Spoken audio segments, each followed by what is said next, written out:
Marcus Washington's hands froze on the penthouse door handle when he heard the words through the crack, "Please, hurry." Not a request. A command wrapped in desperation. He pushed inside and saw her Catherine Sterling, the pharmaceutical CEO, whose company had denied his wife's lupus medication 3 times before she died, lying on silk sheets, a pill bottle in her trembling hand, begging what she thought was her hired end. Their eyes met. Recognition flashed across her face. Then horror. Because the man she'd destroyed 4 years ago was now the only thing standing between her and death. What happened in the next 60 seconds would shatter everything both of them believed about justice, mercy, and whether some debts can only be paid with life itself. Comment your city below so I can see how far this story travels. Marcus Washington had learned to read death in people's eyes. 4 years of watching his wife slip away had taught him that. But standing in Catherine Sterling's penthouse, 42 floors above Philadelphia, he saw something different, something worse. She wasn't dying, she was choosing to die. And she'd mistaken him for the man she'd paid to help her do it. "You're early." Her voice scraped like sandpaper. She didn't look at him, just kept staring at the ceiling, fingers wrapped around an orange prescription bottle. "I thought we agreed on 8 o'clock. Marcus set his electrical toolbox down. The sound made her flinch. "Ma'am, I'm here about your power surges. Building super called." Catherine's head snapped toward him. For 3 seconds her face showed nothing. Then everything at once. Confusion. Recognition. The specific kind of fear that comes when your worst moment gets witnessed by someone who has every reason to enjoy it. "You." The word came out flat. "You're the electrician." "Yes, ma'am." "The one whose wife—" She stopped, started again. "I remember the complaint letters. Washington. Marcus Washington." He didn't respond. Didn't need to. They both knew she remembered. How could she forget? He'd written 47 letters to Sterling Pharmaceuticals. 47 pleas for them to approve Janelle's medication. Each one had gotten the same response: request denied. Not medically necessary. Janelle had died on a Tuesday. The autopsy said organ failure. Marcus knew the truth: she'd died because some algorithm decided her life wasn't worth the cost. And the woman who'd built that algorithm was now lying in front of him, one hand on a bottle of pills, asking him to hurry. Catherine pushed herself up slowly, each movement costing her something. She was thin. Not model thin. Sick thin. The kind of thin that made clothes hang wrong and skin look gray. "How much did they pay you?" Her voice got stronger. CEO voice.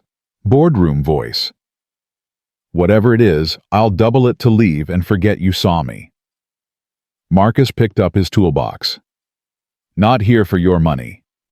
"Everyone's here for money. That's how the world works." "Then I guess I'm not from your world." He moved toward the electrical panel in the hallway. "I'll check your system and be out in 20 minutes. "Wait." Catherine stood swayed, grabbed the nightstand. "You can't just— you saw you having a private moment in your own home. None of my business." "You wrote me 47 letters." Marcus stopped. Turned. 47. "I read them all." She met his eyes. "Every single one. The ones where you begged. The ones where you threatened. The one after she died where you just asked why." Her hand shook on the nightstand. "I couldn't approve it. The drug wasn't FDA approved for lupus. Our legal team said it was too risky. If something went wrong, the lawsuits would have cost you money." Marcus's voice stayed level, deadly level. "My wife would have cost you money to keep alive. That was the calculation. It's not that simple. It's exactly that simple." He stepped back into the bedroom. "You decided her life wasn't worth the expense. Made that choice from an office like this one, probably while drinking coffee that cost more than her medication. You want to tell me how that's complicated?" Catherine's legs gave out. She sat back on the bed, hard breathing like she'd run a marathon. "You're right. You're absolutely right. Does that help? Does it fix anything? No. Then why are you still here? Marcus looked at her. Really looked. Saw the oxygen monitor clipped to her finger. The medical alert bracelet. The kind of exhaustion that came from fighting a war your body was losing. What's killing you? Pancreatic cancer. Stage 4. 6 months ago they gave me 8 months. I'm on month 7. She laughed bitter and sharp. Ironic, isn't it? I spent 30 years denying people medicine, and now medicine can't save me either. That's not irony. That's karma. Maybe. She looked at the pill bottle in her hand. I've been sitting here for 3 days trying to decide if I deserve to go out on my own terms. If I've earned that dignity. She looked up at him. What do you think, Mr. Washington? Do I deserve a peaceful death?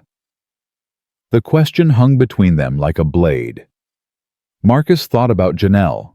How she'd fought until the morphine made fighting impossible.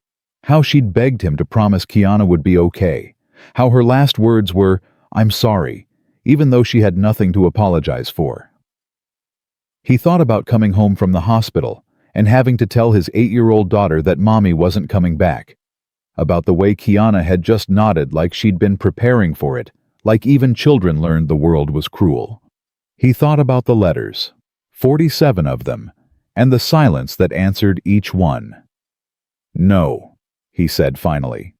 "You don't." Catherine actually smiled. Finally, honesty. "But I'm not going to let you do it anyway." The smile died.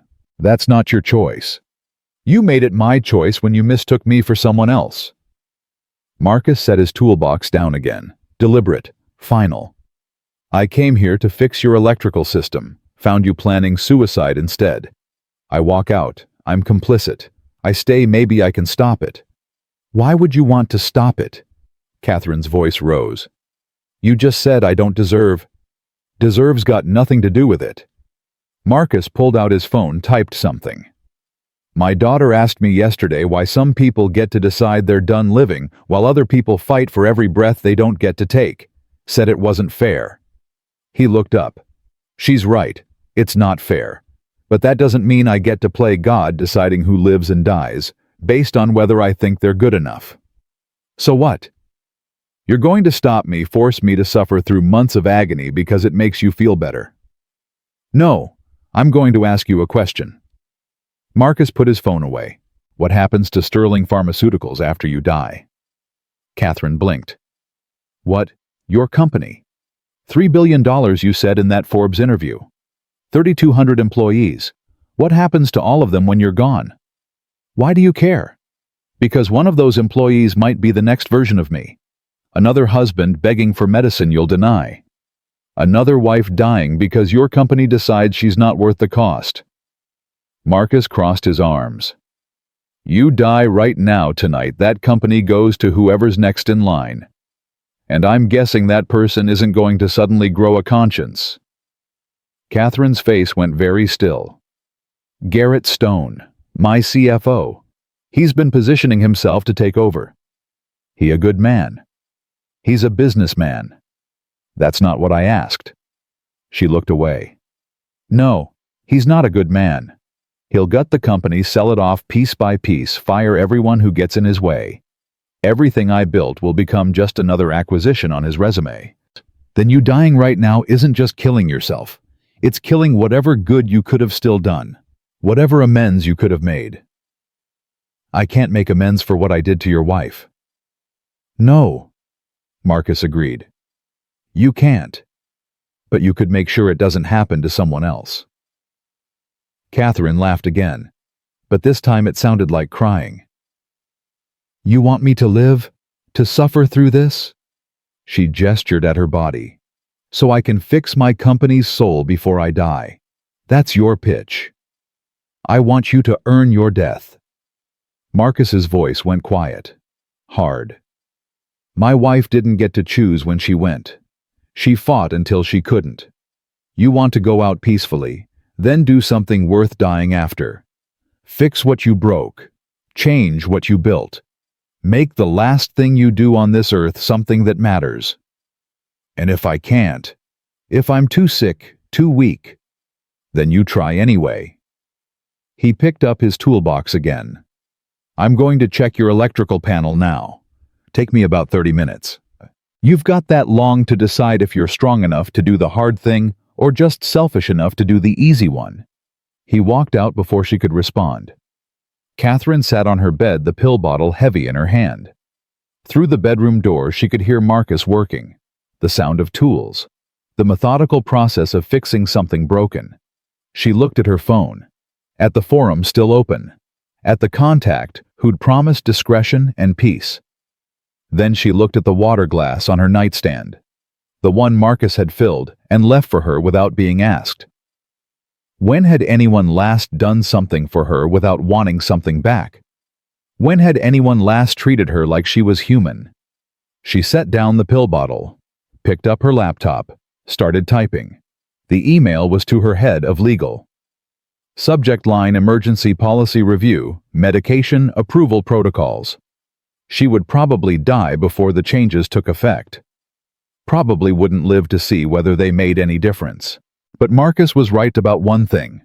If she died tonight, she died having decided that some lives weren't worth the expense. If she died later, she died having at least tried to prove that wrong. 30 minutes later, Marcus came back. Catherine was at her desk, laptop open, phone pressed to her ear, arguing with someone about corporate policy and legal liability. She looked up when he entered. Covered the phone mic. The electrical? You've got a short in the main panel. Need to order parts. Take about a week.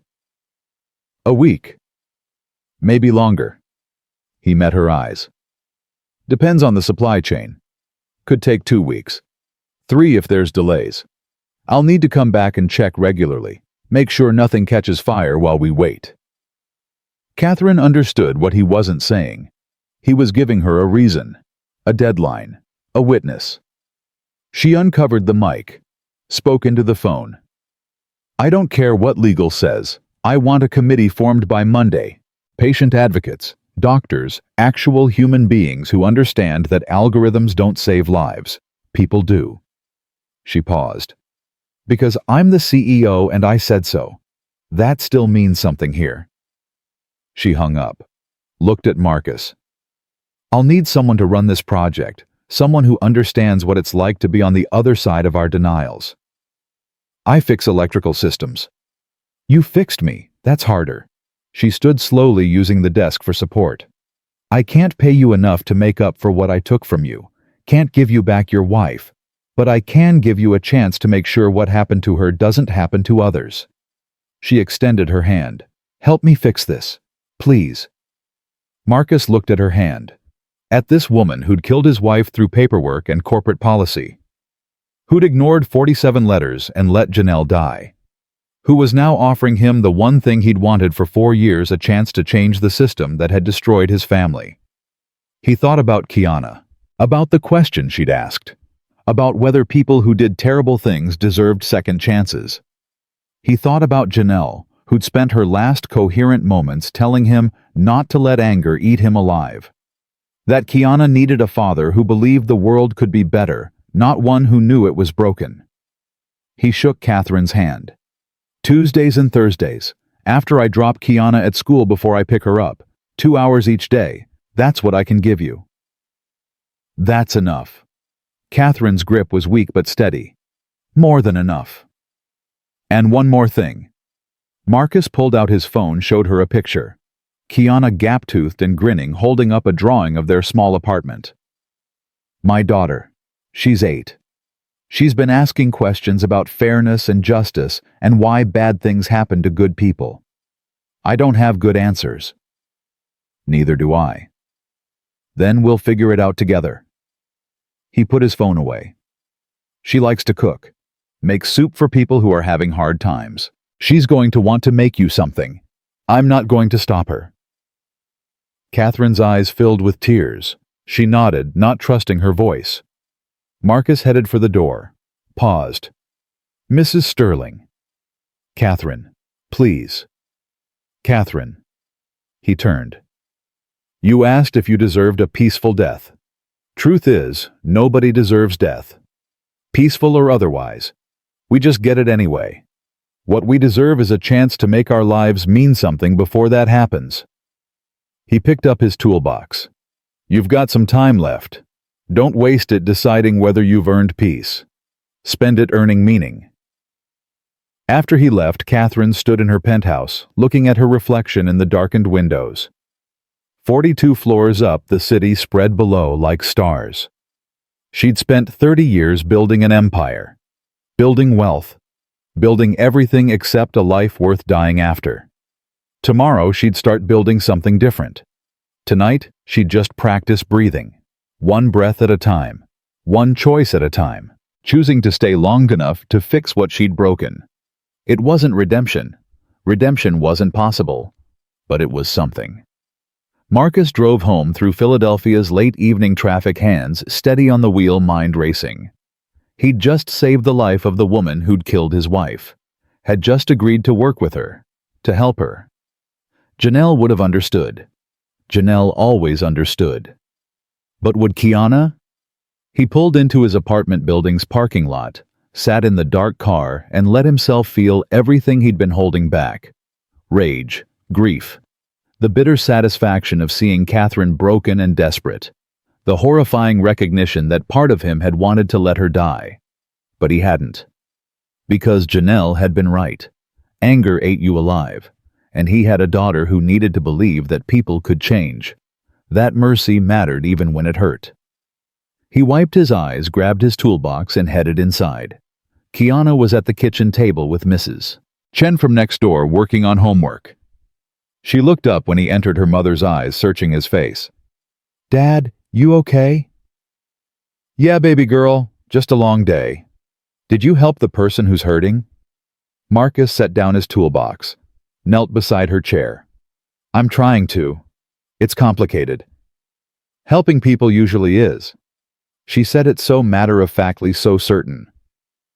"Grandma used to say, the easy thing is walking away. The hard thing is staying." Your grandma was a wise woman. She learned it from Mama. Kiana put down her pencil. "Can we make soup this week for your person who's hurting?" Marcus looked at his daughter. This 8-year-old who somehow understood that healing happened in kitchens as much as hospitals, who'd inherited her mother's instinct to feed people's souls along with their bodies. "Yeah," he said. "We can make soup." "Good." Kiana went back to her homework. Because helping people is what we do. Even when it's hard. Especially when it's hard, Marcus thought. He stood, thanked Mrs. Chen, and started pulling out ingredients. Chicken, vegetables, the star-shaped pasta Janelle had always used because she said everyone needed a little magic in their soup. While the water boiled, he thought about Catherine, about choice and consequence, about how justice and mercy weren't opposites, but two edges of the same blade. He'd gone into that penthouse wanting revenge, even if he hadn't admitted it to himself. He'd left having given grace. He didn't know which was harder, but he knew which one let him sleep at night, which one made him someone Kiana could be proud of, which one Janelle would have chosen if she'd been there. The soup simmered. Marcus stirred it slowly, watching the star-shaped pasta spin in the broth like tiny constellations. Tomorrow, he'd bring it to a dying woman who'd destroyed his life. He'd sit in her expensive penthouse and help her fix a system that had killed his wife. And somehow, impossibly, it felt like the rightest thing he'd done in 4 years. Outside Philadelphia hummed and buzzed. 42 floors up, a CEO who'd chosen death was learning to choose life instead. 3 miles away, an electrician who'd chosen vengeance was learning grace. And between them, a little girl who believed soup could heal anything was teaching them both that maybe, just maybe, she was right. The soup was still warm when Marcus arrived at Catherine's building Tuesday morning. Kiana had insisted on adding extra carrots because, as she'd explained with absolute certainty, sick people needed vitamin A. She'd packed it herself, wrapping the container in a dish towel printed with sunflowers. "Tell her the stars are for luck," Kiana had said at the door. and that I hope she feels better soon." Marcus hadn't told his daughter who the soup was for, hadn't mentioned Sterling Pharmaceuticals, or denied medication, or the woman whose company had let Janelle die. Kiana just knew someone was hurting, and in her world, that was enough reason to help. The doorman recognized him this time, nodded him through without questions. The elevator ride to the 42nd floor felt longer than it had 3 days ago, like the building itself was giving him time to reconsider. Catherine answered on the first knock. She'd showered dressed in actual clothes instead of the silk pajamas, jeans that hung loose, a sweater that probably cost more than Marcus's monthly rent, but looked almost normal. Her hair was pulled back, and she'd put on makeup that didn't quite hide how gray her skin had gotten. "You came back," she said. "Said I would." Marcus held out the container. "My daughter made this. She's 8. Doesn't really understand boundaries yet, but she means well." Catherine took the soup like it was something precious. "What's her name?" "Kiana. She knows about me. She knows someone's sick. That's all she needs to know." Marcus stepped inside, set down his actual toolbox this time. "I brought the parts for your electrical panel. Take me about an hour to install them." "I ordered breakfast." Catherine gestured toward the kitchen. "More than I can eat. You're welcome to share it." Marcus followed her. The kitchen was all marble and chrome, designed for show rather than use. But someone had actually cooked here recently. A pan in the sink. Coffee grounds in the French press. Small signs of life in a space that had probably never seen it before. Catherine opened the soup container, inhaled. Star-shaped pasta. Kiana says they're lucky. Are they? Probably not. But believing they are doesn't hurt anyone. Marcus accepted the coffee she poured. "So what happened after I left? You said you were forming a committee." "I did. Patient Advocacy Board, I'm calling it. Half medical professionals, half people who've been denied coverage by companies like mine." Catherine sat across from him at the kitchen island. "My legal team thinks I've lost my mind. My CFO thinks I'm trying to tank the company. The board wants an emergency meeting to discuss my mental competency." That was fast. Garrett Stone works fast when he smells blood in the water. She sipped her coffee. He's been positioning himself to take over for 2 years. This is his opening. CEO gets cancer, starts making erratic decisions, clearly not fit to lead. "Is he wrong?" Catherine's eyes flashed. "About me being erratic, maybe. About me being unfit. Yes, he's wrong. I'm dying, not incompetent. There's a difference." "Then prove it." Marcus set down his mug. "You said you wanted to fix this. Start fixing. Show your board the new policy isn't weakness, it's strategy." "How?" "I don't know. I fix electrical systems, remember?" He stood. "But I know my wife died because your company was afraid of lawsuits. Afraid of the cost. What if you flip it? What if denying legitimate claims costs you more than approving them?" Catherine went very still. "Lawsuits from families of people who died because we denied coverage. Is that legal?" "I don't know. But I have lawyers whose job is to figure that out." She pulled out her phone, started typing. "There's precedent for wrongful death suits against insurance companies. If we could build a case that our denial policies directly resulted in preventable deaths, you'd be admitting your company killed people." "Yes." Catherine looked up. "I would be. Publicly. On record. And it would cost me everything." Marcus watched her face. Saw the calculation happening. The CEO brain weighing costs and benefits, risks and rewards. Then saw something else. Something that looked almost like relief. "But it would be true," Catherine said quietly. "And it would make it harder for companies like mine to hide behind medical necessity clauses while people die." She kept typing. "I need to talk to my attorneys. Need to see if there's a way to do this without completely destroying the company. If there isn't..." She stopped. "If there isn't, then maybe the company deserves to be destroyed. That'll cost people their jobs. The 3,200 employees you mentioned. I know. Catherine's hands shook slightly. That's the part that keeps me up at night. Well, that and the cancer. She tried to smile. Failed. How do you make amends for killing someone's wife without hurting thousands of other people in the process? I don't know, Marcus said honestly. But I know you can't fix it by dying with the guilt. You have to try something. Even if trying makes it worse. Especially then. He picked up his toolbox. I'm going to go install your electrical parts now. You're going to eat that soup and figure out how to save your company while admitting it's been killing people.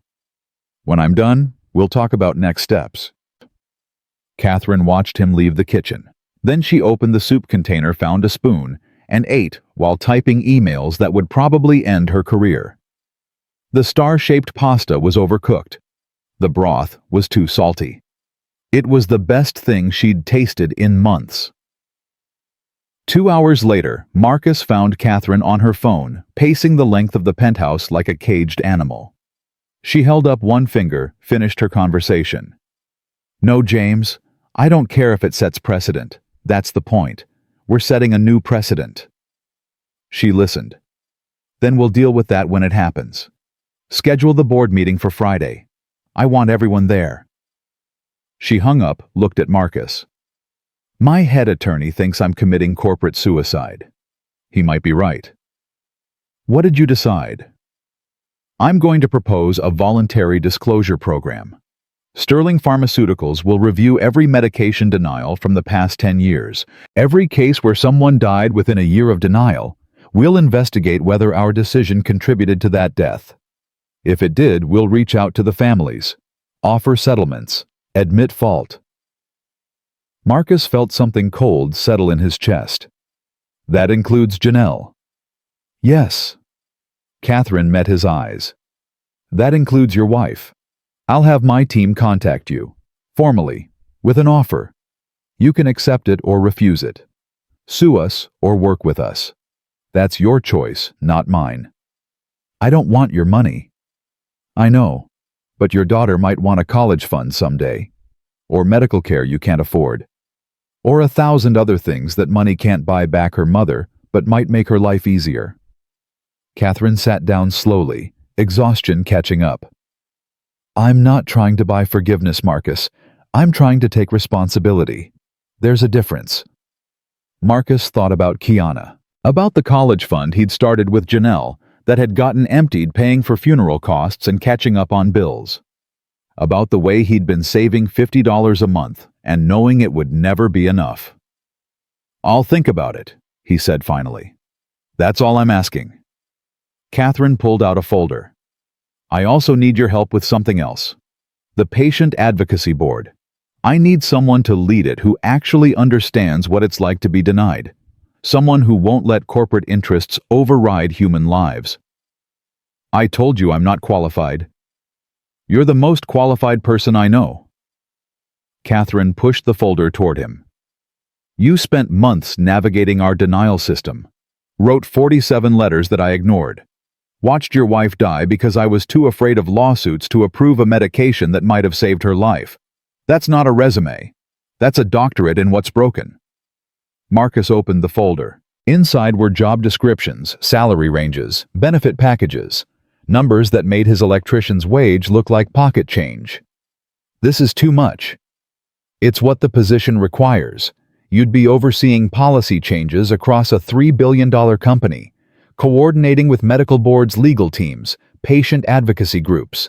It's not a charity position, Marcus. It's a job, a hard one. You'd earn every dollar. I have a daughter to raise. Can't work 60-hour weeks. Then don't. Work 40. Work 30. Bring Kiana to the office if you need to. I don't care about the hours. I care about the outcome. Catherine leaned forward. I'm dying. 6 months, maybe less. Whatever I build has to survive without me. I need someone who'll fight for it. Someone who won't get bought off or intimidated or convinced that profit matters more than people. Why are you so sure that's me? Because you're here.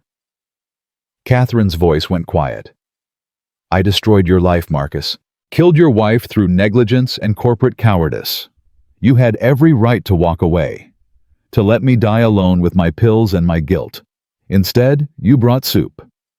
She gestured at the empty container. Your 8-year-old daughter made me soup. Do you know what that means? That she's a good kid. It means you raised her to believe people deserve help even when they don't deserve forgiveness. That's not common. That's rare. That's what I need running this program. Marcus closed the folder. I need to think about it. Need to talk to Kiana. This would change everything for us. I understand. Take a week.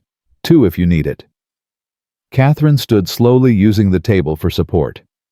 But Marcus, while you're deciding, ask yourself what Janelle would want you to do. Not for me, for everyone else who might die if we don't fix this. The words hit like a physical blow, because Marcus knew the answer. Janelle would have taken the job in a heartbeat, would have seen it as a chance to save other families from what they'd gone through. That's not fair, he said. No, it's not. Catherine didn't apologize. But it's true. Marcus left with the folder under his arm and questions spinning through his head. He picked up Kiana from school, watched her chatter about her day, about the science project she was starting, about how Mrs. Martinez said her soup was so good, maybe she should be a chef when she grew up. Or a doctor, Kiana added. Doctors help people too. They do, Marcus agreed. Did the sick lady like the soup? She loved it. Said the stars were perfect. Kiana beamed. Can we make more? For someone else? Marcus looked at his daughter in the rearview mirror. This child who'd lost her mother and somehow learned to pour that loss into helping others. Who made soup and drew pictures and believed the world was good because nobody had taught her otherwise yet. Baby girl, he said carefully. What if I told you I might have a chance to help a lot of people? People like Mama. People who are sick and need medicine but can't get it. Kiana's eyes went serious. Would you have to stop being an electrician? Probably. Would we have to move? No. We'd stay in our apartment. But I'd be working different hours. Different kind of work. Would it make you happy? The question caught him off guard. I don't know. Would Mama want you to do it? And there it was. The question Catherine had known would matter most. Yeah, Marcus said quietly. I think she would. Then you should do it. Kiana went back to her backpack, pulling out homework. Mama always said we do the hard things because that's how we make the world better, even when it's scary. Marcus drove home in silence, his daughter's wisdom ringing in his ears. That night, after Kiana was asleep, he sat at their small kitchen table and opened Catherine's folder again. Read through the job description, the responsibilities, the salary that would change everything for them. He thought about Janelle, about the 47 letters, about the moment the doctor had told him there was nothing more they could do, that without the medication his wife would die within weeks. He thought about other husbands getting that same news, other daughters losing their mothers, other families being destroyed by corporate algorithms that valued profit over people. He pulled out his phone, texted Catherine. I'll do it, but I have conditions.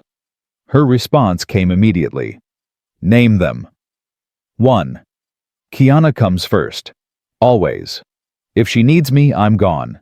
No questions. Agreed. 2. I report directly to you. Not Garrett Stone, not the board. You. Agreed.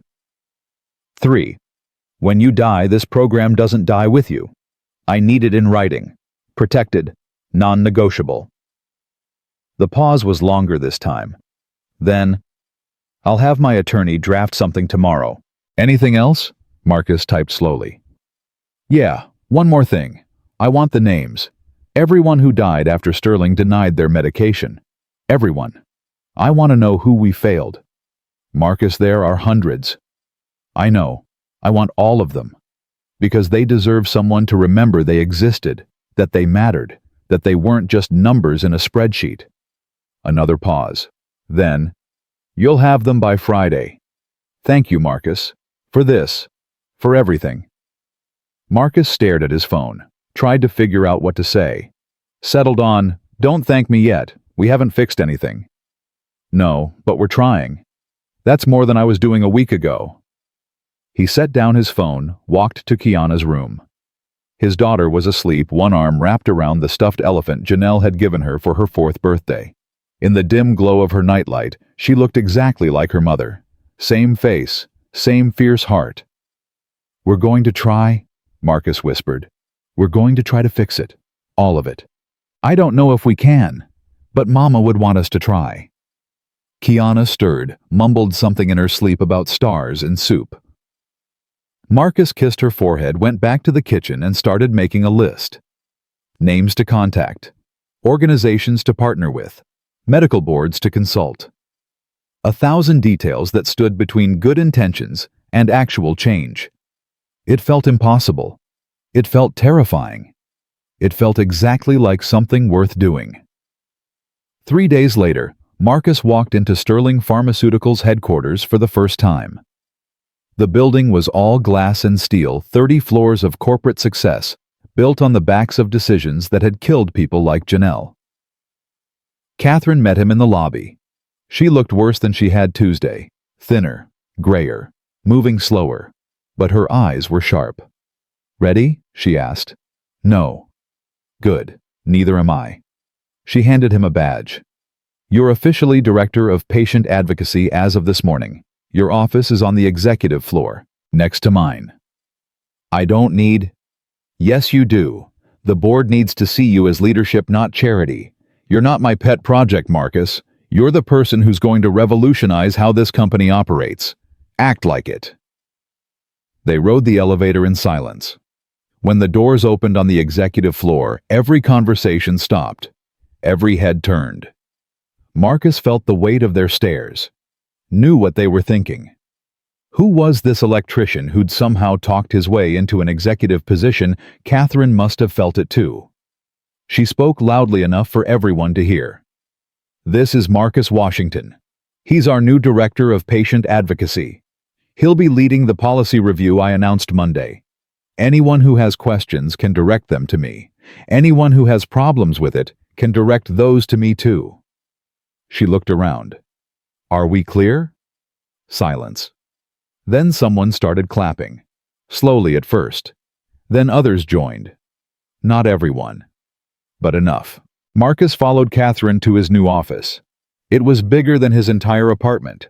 Floor-to-ceiling windows looking out over Philadelphia. A desk that probably cost more than his car. Everything screaming success and power, and a world he didn't belong to. "I can't do this," he said. "Yes, you can." Catherine sat in one of the leather chairs facing the desk. "You're going to sit in that chair, open that laptop, and start reviewing denial files. You're going to read about every person we killed through negligence. You're going to feel angry and sick and overwhelmed. And then you're going to figure out how to make sure it never happens again." "What if I fail? Then we fail together." Catherine's voice was steady. "But Marcus' failure is refusing to try. Everything else is just learning." He sat down in the chair, opened the laptop. The first file was already queued up. A 42-year-old woman, mother of 3, breast cancer, medication denied as not medically necessary, dead 6 weeks later. The second file was a 16-year-old boy, diabetes, insulin pump denied as experimental, in a coma within a month. The third file was Janelle. Marcus's hands froze on the keyboard. "I didn't put that there," Catherine said quietly. "It's alphabetical. I can have someone—" "No." Marcus opened the file, read the denial letter he'd received 4 years ago. The cold corporate language explaining why his wife's life wasn't worth the expense. "I need to see it. Need to remember why this matters." He read through Janelle's entire file. Every letter he'd written, every denial, every appeal, Every piece of documentation proving that Sterling Pharmaceuticals had known exactly what would happen and had chosen to let it happen anyway. Then he closed the file and opened the next one, and the next, and the next. By the end of the day, he'd read through 57 cases, 57 people who'd died, 57 families destroyed, and there were hundreds more waiting. Catherine found him still at his desk at 7 that evening. "You should go home. Kiana will be wondering." Mrs. Chen's watching her. Marcus didn't look up. "I need to finish this section. It'll be here tomorrow. So will the next section, and the one after that." He finally looked at Catherine. "How did you live with this, knowing what your company was doing?" "I didn't know. Not really." She sat down slowly. "I knew denial rates, knew cost savings, knew quarterly profits, but I didn't know them. The people, the families. I made sure I didn't know, because knowing would have made it harder to do my job. That's not an excuse. No, it's not. It's just the truth." Catherine was quiet for a moment. "My father started this company 40 years ago, built it from nothing. When he died, he left it to me, his only child, his legacy, and I spent 30 years proving I could be just as ruthless as any man who'd wanted the job. More ruthless, maybe. Had to be to keep the board from replacing me with someone who had the right equipment between his legs. So you killed people to prove you were tough enough. I killed people because I was too afraid to admit I was wrong, too proud to change course, too invested in my own success to see what it was costing." She met his eyes. "I'm not asking for forgiveness, Marcus. I'm asking for a chance to be better before I die. That's all." Marcus saved his work, closed the laptop. "Friday's board meeting. What do you need from me? Be there. Stand next to me when I present the new policy. Let them see you. Let them see a face attached to all those files." She stood slowly. "And Marcus, when Garrett Stone tries to tear this apart, and he will, don't let him intimidate you. You've got more right to be in that room than he does. He's CFO of a billion-dollar company. And you're the man whose wife we killed. That makes you more qualified to judge us than anyone." Catherine headed for the door. "Go home. Hug your daughter. Remember why we're doing this." Marcus gathered his things, walked to the elevator, rode down 30 floors, and stepped out into Philadelphia's evening air. The city hummed around him. Thousands of people living their lives. Some of them were sick. Some of them would be denied medication. Some of them would die because companies like Sterling Pharmaceuticals decided they weren't worth the cost, but not if he could help it. Not anymore. He drove home, found Kiana and Mrs. Chen making dinner. His daughter ran to him, wrapped her arms around his waist. "How was your first day?" she asked. "Hard," Marcus said honestly. "Really hard." "But you're helping people, right?" "Trying to." "Then it's worth it." Kiana pulled back, looked up at him with Janelle's eyes. "That's what Mama would say, that helping people is always worth the hard parts." Marcus hugged his daughter tighter. "When'd you get so wise?" "I've always been wise. You just weren't paying attention." She grinned, gap-toothed and perfect. "Can we make soup this weekend? I want to bring some to your new job. So everyone there knows that sick people need stars." "Yeah, baby girl, we can make soup." And they did. Because in the end, that's what fixing the world looked like. Not grand gestures or perfect solutions. Just soup and persistence, and the stubborn refusal to accept that some lives weren't worth saving. Marcus went to bed that night thinking about Friday's board meeting. About Garrett Stone and corporate politics and battles he didn't know how to fight. But he also thought about 57 files. About hundreds more waiting. About families who deserved better than cold denial letters and corporate algorithms. He thought about Janelle, about what she'd say if she could see him now. Working in the building that had killed her. Trying to fix the system that had failed her. She'd probably laugh. Then tell him to stop thinking so much and just do the work. So that's what he'd do.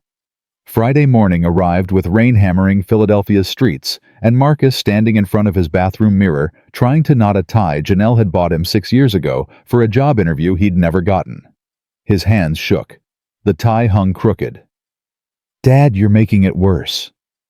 Kiana appeared in the doorway, still in her pajamas. "Let me." She climbed onto the toilet seat, reached up and fixed his tie with the competence of a child who'd watched her mother do this 100 times. Her small fingers worked the knot, smooth, patted it flat against his chest. "There. Now you look important."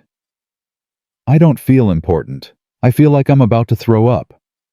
Mama used to say that too, before her nursing board exams. Kiana studied his face. She said being scared means you care about doing it right. Only stupid people aren't scared.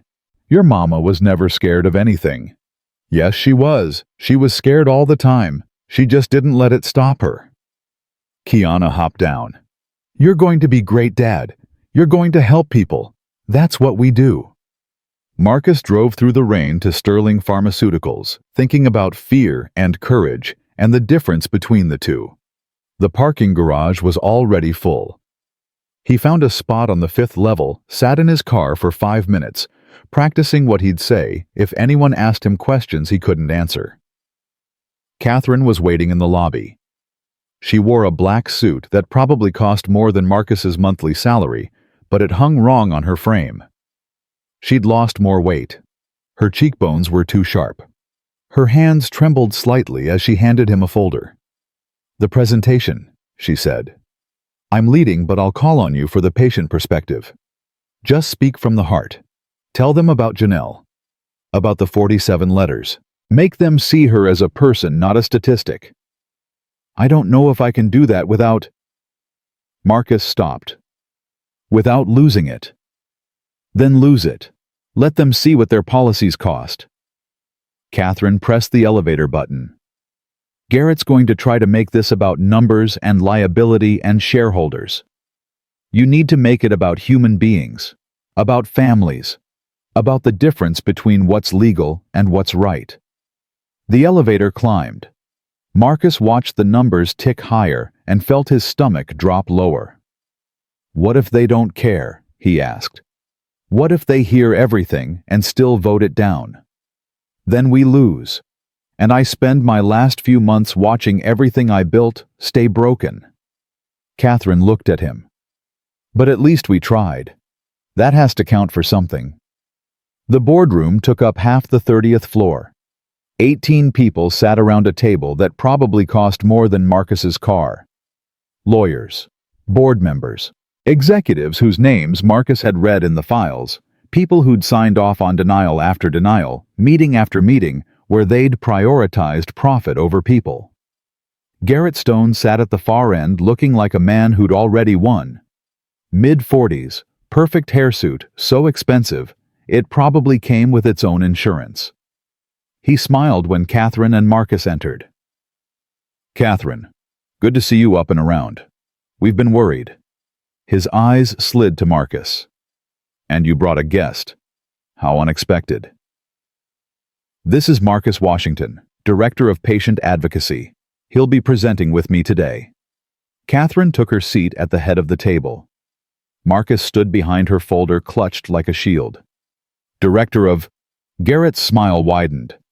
"Forgive me, Catherine, but since when do we have a Director of Patient Advocacy? I don't recall the board approving that position." "I approved it. As CEO, that's within my authority." "Of course. Although some might argue that major organizational changes should be discussed with your senior leadership team. With me, for instance, as your CFO." Garrett leaned back.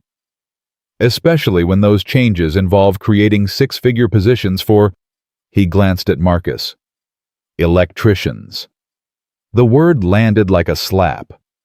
Marcus felt heat rise in his face, felt the old anger, the old helplessness, the feeling of being dismissed by people who'd never had to choose between rent and groceries. "Mr. Washington has more real-world experience with our denial policies than anyone in this room," Catherine said coldly. "His wife died because we refused to approve medication that might have saved her life. That makes him uniquely qualified to help us fix what's broken. Ah. Garrett's expression shifted to something that might have passed for sympathy if you didn't look too close. I'm sorry for your loss, Mr. Washington. Truly. But surely you can see the conflict of interest here. Catherine brings in someone with a personal grudge against the company and gives him authority over policy changes that could cost us millions. That's not leadership. That's emotion clouding judgment. My judgment is fine, Garrett. Is it? Because from where I'm sitting, it looks like you're trying to tank this company out of guilt. Noble perhaps, but hardly practical. He looked around the table. We're here today because Catherine wants to fundamentally alter how Sterling Pharmaceuticals operates. She wants to review 10 years of denials, offer settlements to families of deceased patients, essentially admit culpability for hundreds of deaths. Do I have that right? You do, Catherine said. And you think the board will approve this? You think our shareholders will accept the liability, the legal exposure? Garrett shook his head. This isn't atonement, Catherine. It's suicide. Corporate suicide. Then maybe this company deserves to die. Marcus heard himself speak before he'd decided to. Every head turned toward him. Maybe a company that kills people for profit should be destroyed. Silence fell like a hammer. Garrett's smile went sharp. Strong words from an electrician playing executive. Tell me, Mr. Washington, do you have any idea what you're talking about? Do you understand corporate law, fiduciary responsibility, the difference between tragic outcomes and actual negligence? I understand my wife is dead because your company valued money over her life. That clear enough for you? Clear, yes. Rational, no. Garrett stood. Let me educate you on how the world actually works. Sterling Pharmaceuticals denies approximately 15% of medication requests. That's industry standard. Those denials are based on medical necessity, FDA approval status, cost-benefit analysis, and legal liability.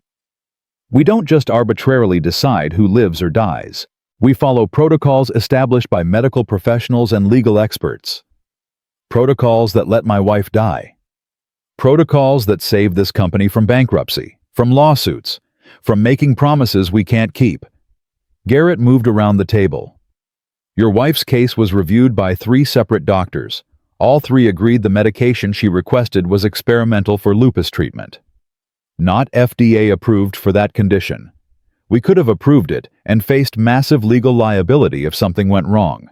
Instead, we followed protocol, made the difficult but necessary choice. The necessary choice to let her die. The necessary choice to protect 3,200 employees who depend on this company for their livelihoods.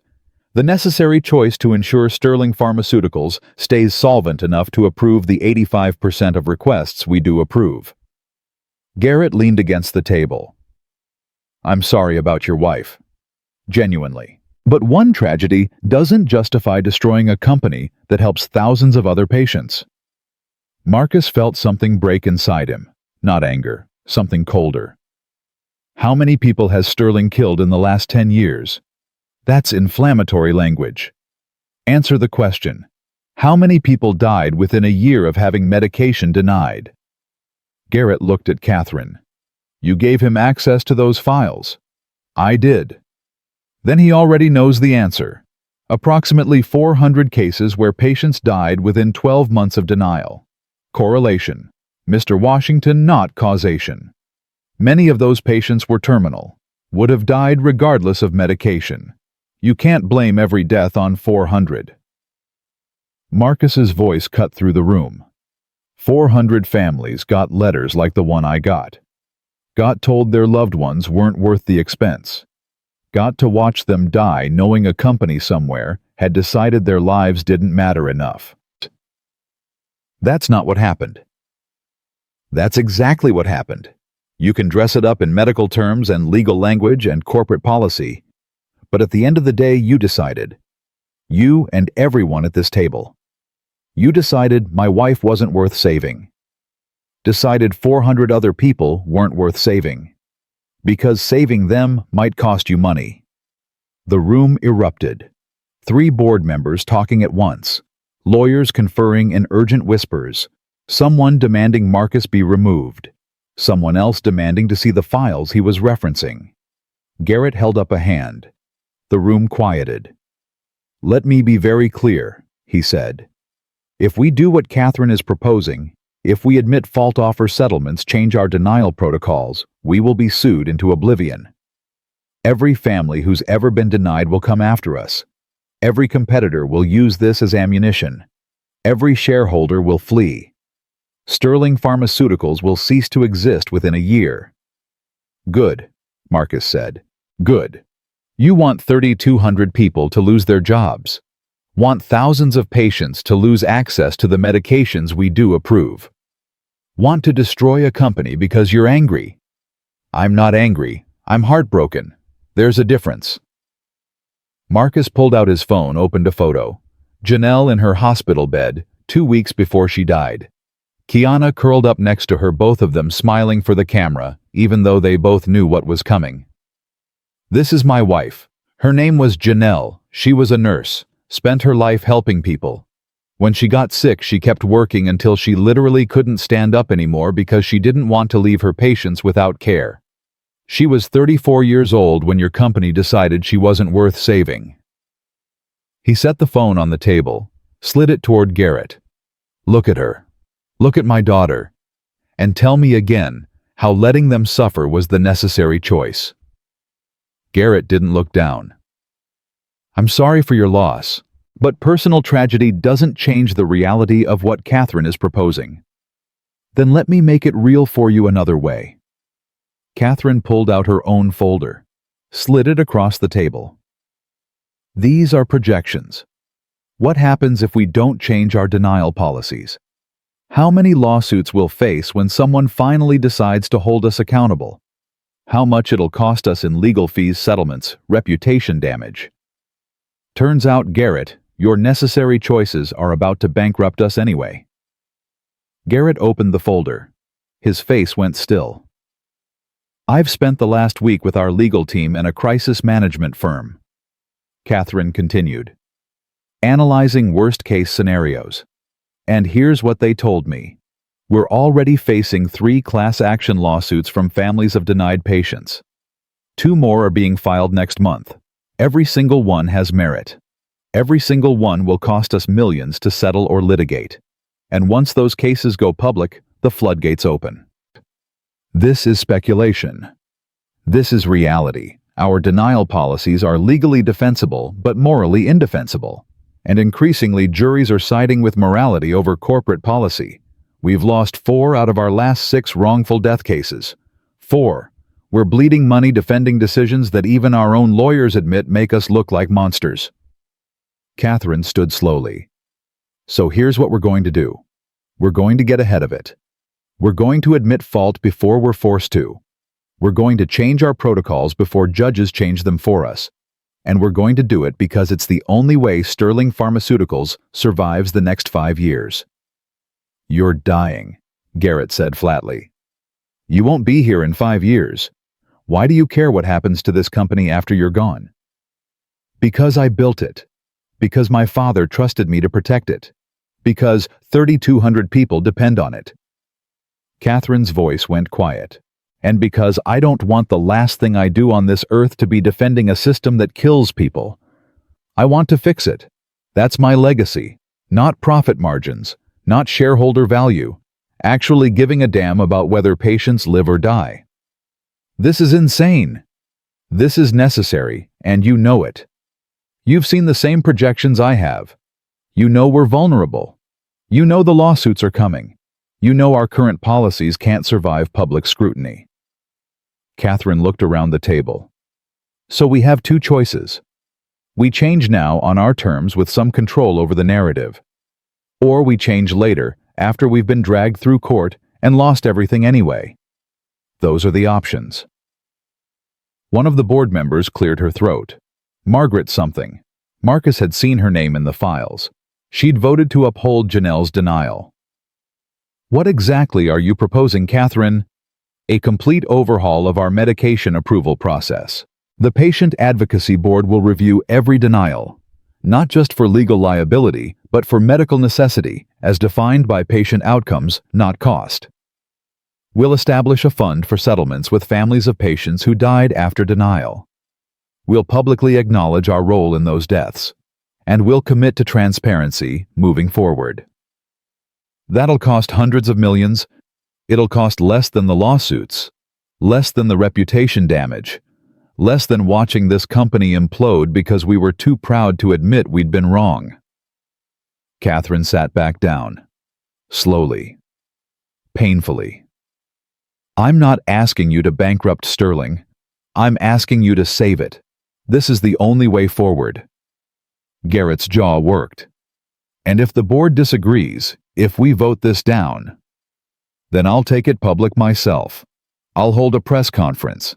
I'll release every file Marcus has reviewed. I'll put faces and names to every person we killed through negligence and let the court of public opinion decide whether Sterling Pharmaceuticals deserves to survive. Catherine's eyes were hard. I'm dying, Garrett. I've got nothing left to lose, but this company does, and every person at this table does. So you can work with me, or you can watch me burn it all down on my way out. Your choice? The room went silent. Marcus could hear his own heartbeat, could feel the weight of 18 people calculating odds and outcomes and what mattered most to them. Finally, Margaret spoke. I want to see the projections, all of them. And I want our legal team to review this proposal before we vote. Fair, Catherine said. And I want to talk to Mr. Washington, privately. I want to understand exactly what he'll be doing as Director of Patient Advocacy. Marcus's stomach clenched. Ma'am, I'm happy to. We'll schedule that for next week, Catherine interrupted.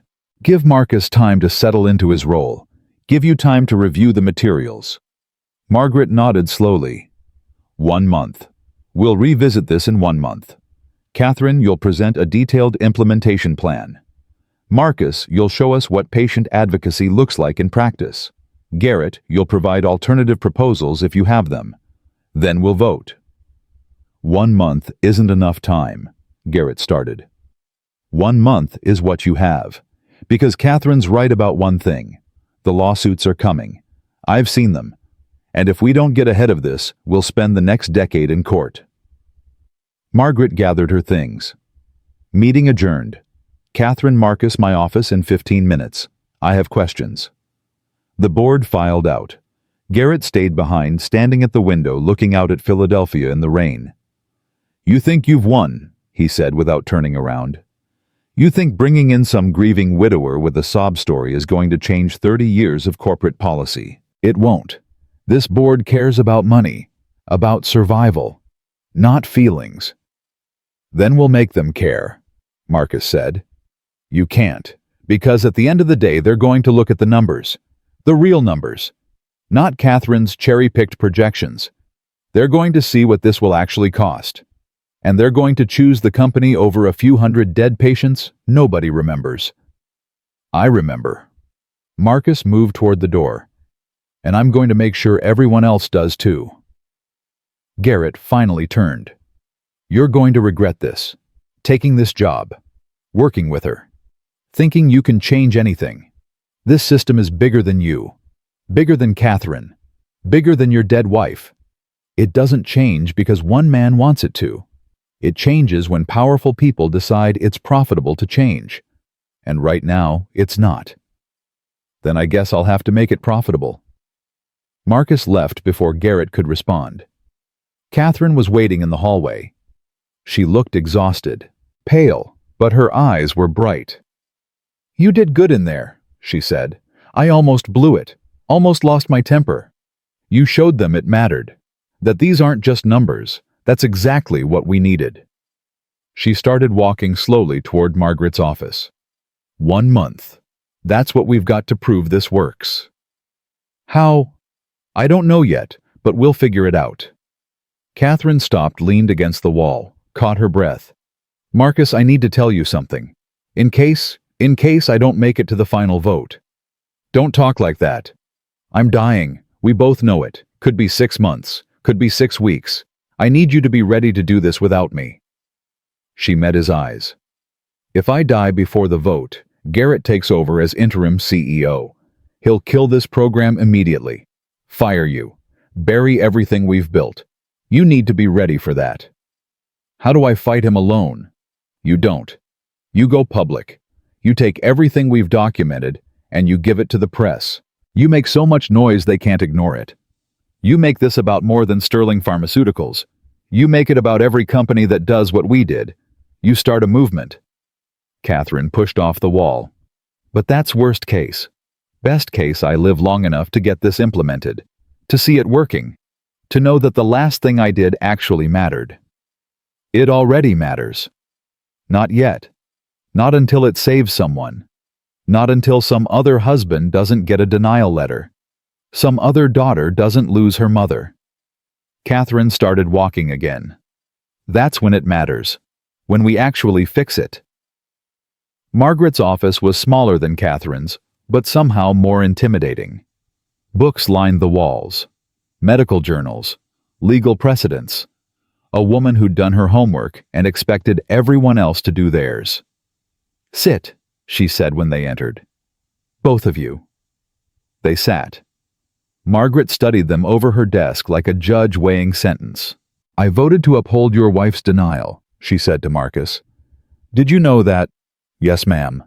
I read your file yesterday, after Catherine announced you'd been hired. Read all 47 letters. Read the doctor's notes. Read the denial justifications." Margaret pulled off her glasses. "We were wrong. The medication your wife requested had shown promise in off-label lupus treatment. Our doctors knew that. But legal said the liability risk was too high, so we denied it." Marcus said nothing. Didn't trust himself to speak. "I'm not apologizing," Margaret continued. "Apologies don't bring back the dead. But I am acknowledging that our system is broken. Has been for years. We've been so focused on protecting ourselves from lawsuits that we forgot we're supposed to be helping sick people." She looked at Catherine. "Which is why I'm supporting your proposal. Not because it's good PR, because it's right. And because if we don't change, someone's going to force us to. Better we control how it happens." "Thank you," Catherine said quietly. "Don't thank me yet. I'm supporting it with conditions." Margaret pulled out a document. "First, this patient advocacy board reports to the full board. Not just to you, Catherine. That way when you're gone it survives. Second, Marcus gets a staff. Medical professionals. Legal advisors. People who can actually implement policy changes. Third, we bring in outside auditors.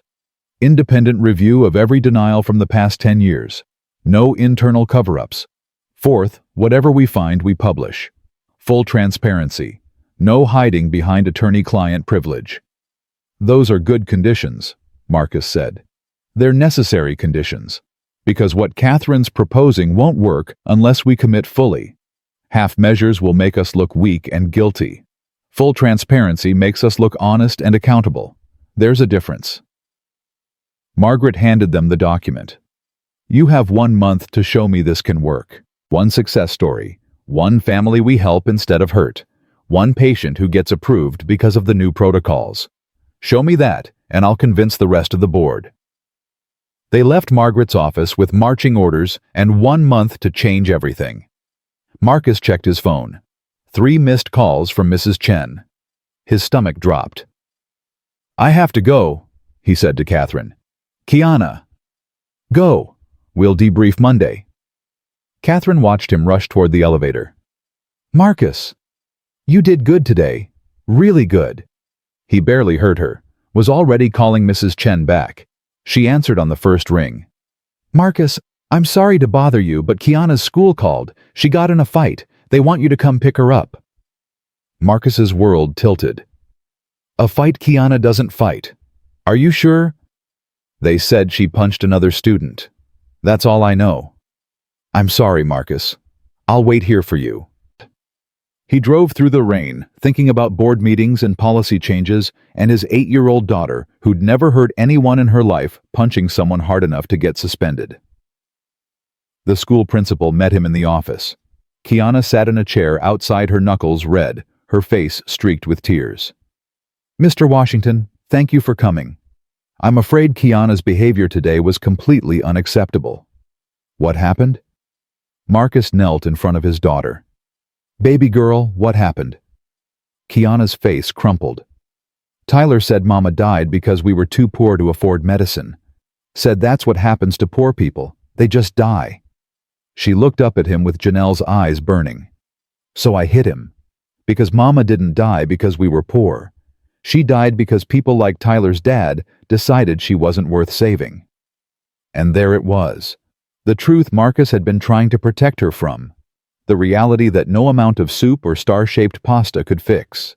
His daughter had learned that the world was cruel, and she'd learned it was his fault, she knew.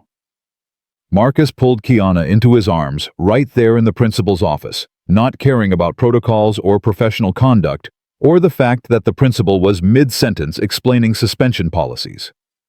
His daughter was shaking her small body wound tight with anger and grief she was too young to carry. "I'm sorry," Kiana whispered against his shoulder. "I know hitting is wrong, but he kept saying it. Kept saying Mama died because we're poor, and that's just how it is. And I couldn't let him think that was okay." "Mr. Washington, I understand this is emotional, but school policy is very clear about physical violence." "Where's Tyler?" Marcus asked without looking up. "I'm sorry. The boy who told my daughter her mother died because we're poor. Where is he?" The principal's mouth opened, closed. "Tyler's parents picked him up an hour ago. His father was quite upset. He's considering pressing charges for assault." Marcus lifted his head. "His father, that would be Richard Morrison, the lawyer." "I can't discuss other students' families. Richard Morrison sits on Sterling Pharmaceuticals' legal advisory board. I saw his name in files this morning. He's one of the attorneys who argued my wife's medication denial was legally justified." Marcus stood slowly, keeping Kiana close. So his son learned that poor people deserve to die from somewhere. Wonder where that could have been. The principal's face flushed. "Mr. Washington, I understand you're upset, but this isn't about... It's about exactly that. It's about my daughter learning that the world is divided into people who matter and people who don't. Into families worth saving and families worth letting die. And she learned it from a boy whose father makes money defending those decisions." Marcus's voice stayed level. Deadly level. "How long is she suspended?" 3 days. School policy requires... Fine. 3 days. Anything else? Mr. Morrison is demanding an apology. From Kiana, in writing. No. Mr. Washington, if we don't have some gesture of remorse, he's threatened to... Let him threaten. Let him sue if he wants. Let him explain to a judge why his son thinks it's acceptable to tell an 8-year-old girl her mother deserved to die. Marcus picked up his daughter's backpack. "We're done here." "Mr. Washington, please. I'm trying to find a middle ground." "There is no middle ground between my daughter and someone who thinks her mother's death was acceptable collateral damage." He headed for the door. "You want to suspend Kiana for defending her mother's memory, fine. But don't ask her to apologize for it. She's got nothing to be sorry for." They walked to the car in silence. Kiana climbed into the back seat, buckled herself in, stared out the window at the rain. Marcus sat in the driver's seat, but didn't start the engine. Just sat there trying to figure out what to say. How to explain to his daughter that she was right and wrong at the same time. That hitting Tyler was wrong, but what Tyler said was worse. "I messed up," Kiana said finally. "I know I did. Mama always said violence doesn't fix anything." "No, it doesn't." "But he was so mean, Dad. He said Mama died because God doesn't care about poor people. Said his dad told him that's just how the world works, that some people get medicine and some people die, and it's not anyone's fault. It's just fair because his family worked hard for their money." Her voice cracked. "He made it sound like Mama didn't work hard, like we didn't try hard enough to save her." Marcus closed his eyes, felt the old rage building, the helplessness, the understanding that even now, 4 years later, People like Richard Morrison were teaching their children that Janelle's death was acceptable, natural, fair. "Your mama worked harder than anyone I've ever known," he said quietly. "She worked double shifts at the hospital. Came home and still made you dinner, read you stories, helped with homework. She worked herself sick trying to take care of everyone else." Tyler's dad doesn't know anything about hard work. He knows about defending companies that kill people and calling it legal. Then why can't I say that? Why do I have to be suspended when he gets to say whatever he wants? Because the world isn't fair, baby girl. You're learning that younger than I wanted you to. But it's the truth. People with money get to make the rules. Get to decide what's acceptable to say. Get to protect their kids while other kids learn the hard way that life is cruel. I hate that. Me too. Kiana was quiet for a long moment. Then, "Is that why you took the job at the company that killed Mama? To try to make it fair?" Marcus turned in his seat, looked at his daughter's face, saw Janelle's determination mixed with a hardness that shouldn't exist in an 8-year-old's eyes. "Yeah," he said. "That's exactly why." "Are you winning?" "I don't know yet. Today was just the first battle. There's going to be a lot more, and some of them we're going to lose. But you're trying. That's what matters." Kiana unbuckled her seatbelt, climbed over the center console, settled into his lap like she used to when she was smaller. "Mama would be proud of you, for trying, even though it's hard." Marcus held his daughter and wondered how she'd gotten so wise. Wondered what Janelle would say if she could see them now. Her husband working for the company that killed her. Her daughter suspended for defending her memory. Their small family trying to fix a world that had already broken them. He drove home with Kiana in the front seat, her hand in his. Mrs. Chen met them at the door with worry written all over her face. "Is she okay?" "They wouldn't tell me what happened." "She's fine. 3-day suspension. Nothing serious." Marcus squeezed Kiana's hand. "Go wash up, baby girl.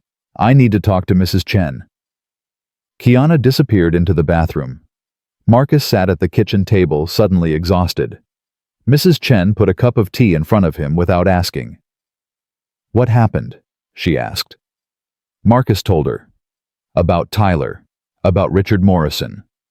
About Kiana learning the truth 4 years too late, and 4 years too soon at the same time. Mrs. Chen listened, her lined face grave. She'd known Janelle. Had brought soup when Janelle got sick. Had watched Kiana when Marcus had to work double shifts to pay for treatments insurance wouldn't cover. Had been at the funeral holding Kiana's hand when Marcus couldn't hold his own. "That child has too much anger in her," Mrs. Chen said finally. "Not at Tyler. At the world. She's carrying what you're carrying, Marcus. And it's too heavy for little shoulders." "I know. But I don't know how to take it from her without lying. Without telling her the world is fair when it isn't." "You don't take it. You teach her what to do with it." Mrs. Chen sipped her own tea. Janelle had anger too. About injustice. About patients dying because they couldn't afford care. But she turned it into action.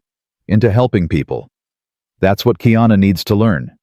How to use her anger to make things better instead of letting it poison her. She's 8. And she punched a boy for disrespecting her mother. She's already using her anger. Question is whether she learns to use it wisely or destructively. That's on you to teach. Marcus sat with that truth. Mrs. Chen was right. Kiana was watching him, learning from him. If he taught her that anger meant violence, that's what she'd become.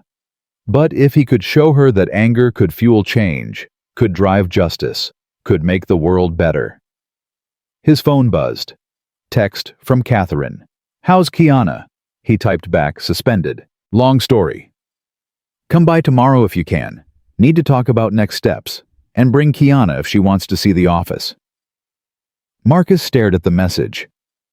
Bringing Kiana to Sterling Pharmaceuticals felt wrong. Taking her into the building where people had decided her mother wasn't worth saving. But maybe that was exactly what both of them needed. To see the faces behind the policies. To understand that changing the system meant working inside it, not punching it from outside. "Mrs. Chen, can you watch Kiana Monday morning? I have work." "Bring her with you," Kiana called from the bathroom. "I heard you. I want to see where you work. Want to see the people who killed Mama." "Baby girl, that's not—" Kiana appeared in the doorway, face washed, eyes red, but determined. "I know you're trying to fix it. I want to help. Want to understand what you're fighting. Can't do that sitting here making soup." Marcus looked at Mrs. Chen. She shrugged. "Child's got her mother's fire. Might as well let her use it for good." So Saturday morning, Marcus and Kiana drove to Sterling Pharmaceuticals together. The building looked different on a weekend, quieter, less intimidating without the flood of employees. The security guard recognized Marcus, nodded them through. "Your daughter?" he asked. "Yeah. Kiana, this is James." "Nice to meet you, Miss Kiana." James smiled. "Your dad's doing good work here, real good work. My sister died 3 years ago. Cancer. Insurance denied her treatment. Said it was experimental." His smile faded. "So whatever your dad's doing, I'm rooting for him." They rode the elevator to the 30th floor. Catherine was already there working at her desk, even though it was Saturday. She looked up when they entered, and something shifted in her expression when she saw Kiana. "You must be Kiana. Your father told me about you, about the soup." Kiana studied Catherine with the brutal honesty only children possess. "You're the sick lady, the one who's dying." "Kiana," Marcus started. "It's okay." Catherine stood, slowly came around the desk. "Yes, I'm the sick lady. I have cancer. It's going to kill me probably soon." "That's sad." Kiana's voice was matter-of-fact. "Do you have kids? Someone to take care of you?" "No, no kids, no husband, just me." "That's really sad." Kiana looked around the office. "Is this where you decided my mama didn't deserve medicine?" The question hit like a bullet. Catherine's face went pale. Marcus opened his mouth to apologize, to explain, but Catherine held up a hand. "Not in this office, in a boardroom down the hall. But yes, I was part of the decision that denied your mother's medication. I didn't know her name. Didn't know she had a daughter. Didn't know she was a nurse who spent her life helping people. I just saw a case number and a dollar amount and a liability risk." Catherine knelt slowly, bringing herself to Kiana's eye level. "And I was wrong. So completely, totally wrong. And I'm sorry." "Sorry doesn't bring her back." "No, it doesn't. Nothing brings her back. But maybe I can stop it from happening to someone else's mother. That's what your dad is helping me do. Stop other kids from losing their moms the way you lost yours." Kiana considered this. "How? Want me to show you?" Catherine led them down the hall to the boardroom. Covered one wall were photographs. Hundreds of them. Faces of people who died after medication denials. Names. Ages. Brief descriptions. "Your father asked for these," Catherine explained. "Said they deserved to be remembered as people, not statistics. So we printed every photo we could find. Put them up here. This is who we failed, who we're trying to honor by doing better." Kiana walked along the wall, slowly studying faces. An old man, a young woman, a teenage boy. People from every race, every age, every background, all connected by one thing: Sterling Pharmaceuticals had decided they weren't worth saving. She stopped in front of one photo. Janelle, smiling in her nurse's scrubs, taken at some hospital charity event years ago. Below it, someone had written, "Janelle Washington, age 34, nurse, mother, denied medication for lupus treatment. Died 6 weeks later." "You put Mama on the wall," Kiana whispered. "Your father insisted," Catherine said quietly. "Said if we're going to fix this, we have to start by acknowledging what we broke." Kiana reached up, touched her mother's photo. "She looks happy here." "She was," Marcus said, standing behind his daughter. "This was 2 years before she got sick. before everything fell apart. I barely remember her happy. Kiana's voice cracked. I remember her sick. Remember her tired. Remember her crying when she thought I couldn't hear. That's not fair. I should remember her like this. Marcus pulled his daughter close. You'll have good memories too, as you get older, I promise. But there won't be new ones. No more birthdays with her. No more soup lessons. No more bedtime stories. Kiana turned away from the wall, looked at Catherine. You took all of that. All the things Mama and I were supposed to do together. Gone because you didn't want to spend money. You're right. I know I'm right. I'm 8, not stupid. Kiana's hands clenched into fists. I punched a boy yesterday for saying Mama died because we're poor. Got suspended. Dad says violence doesn't fix anything. But I wanted to hurt him the way his words hurt me. Wanted him to feel something instead of just saying mean things and walking away. Violence doesn't fix things, Catherine agreed. But anger can.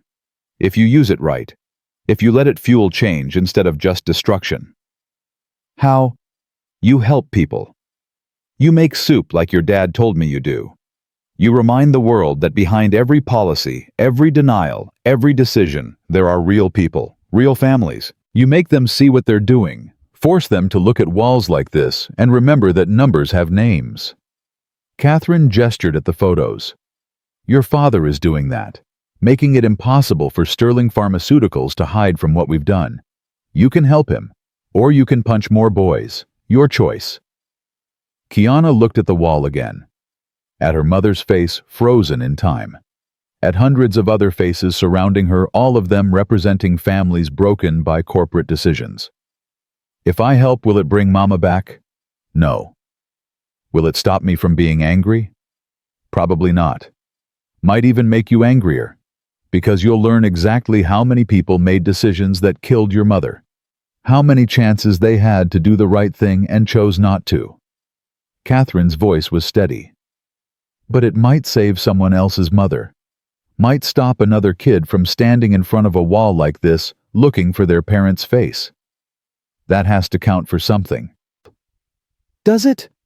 Does anything we do actually matter if everyone still dies anyway? The question hung in the air. Marcus realized his daughter wasn't asking about policy changes or corporate reform. She was asking the question that had haunted him for 4 years. If death was inevitable, if loss was guaranteed, if the world was fundamentally cruel, then what was the point of trying to fix it? It matters to the people we save, Marcus said finally. Maybe we can't save everyone. Maybe we can't bring back the people we've already lost.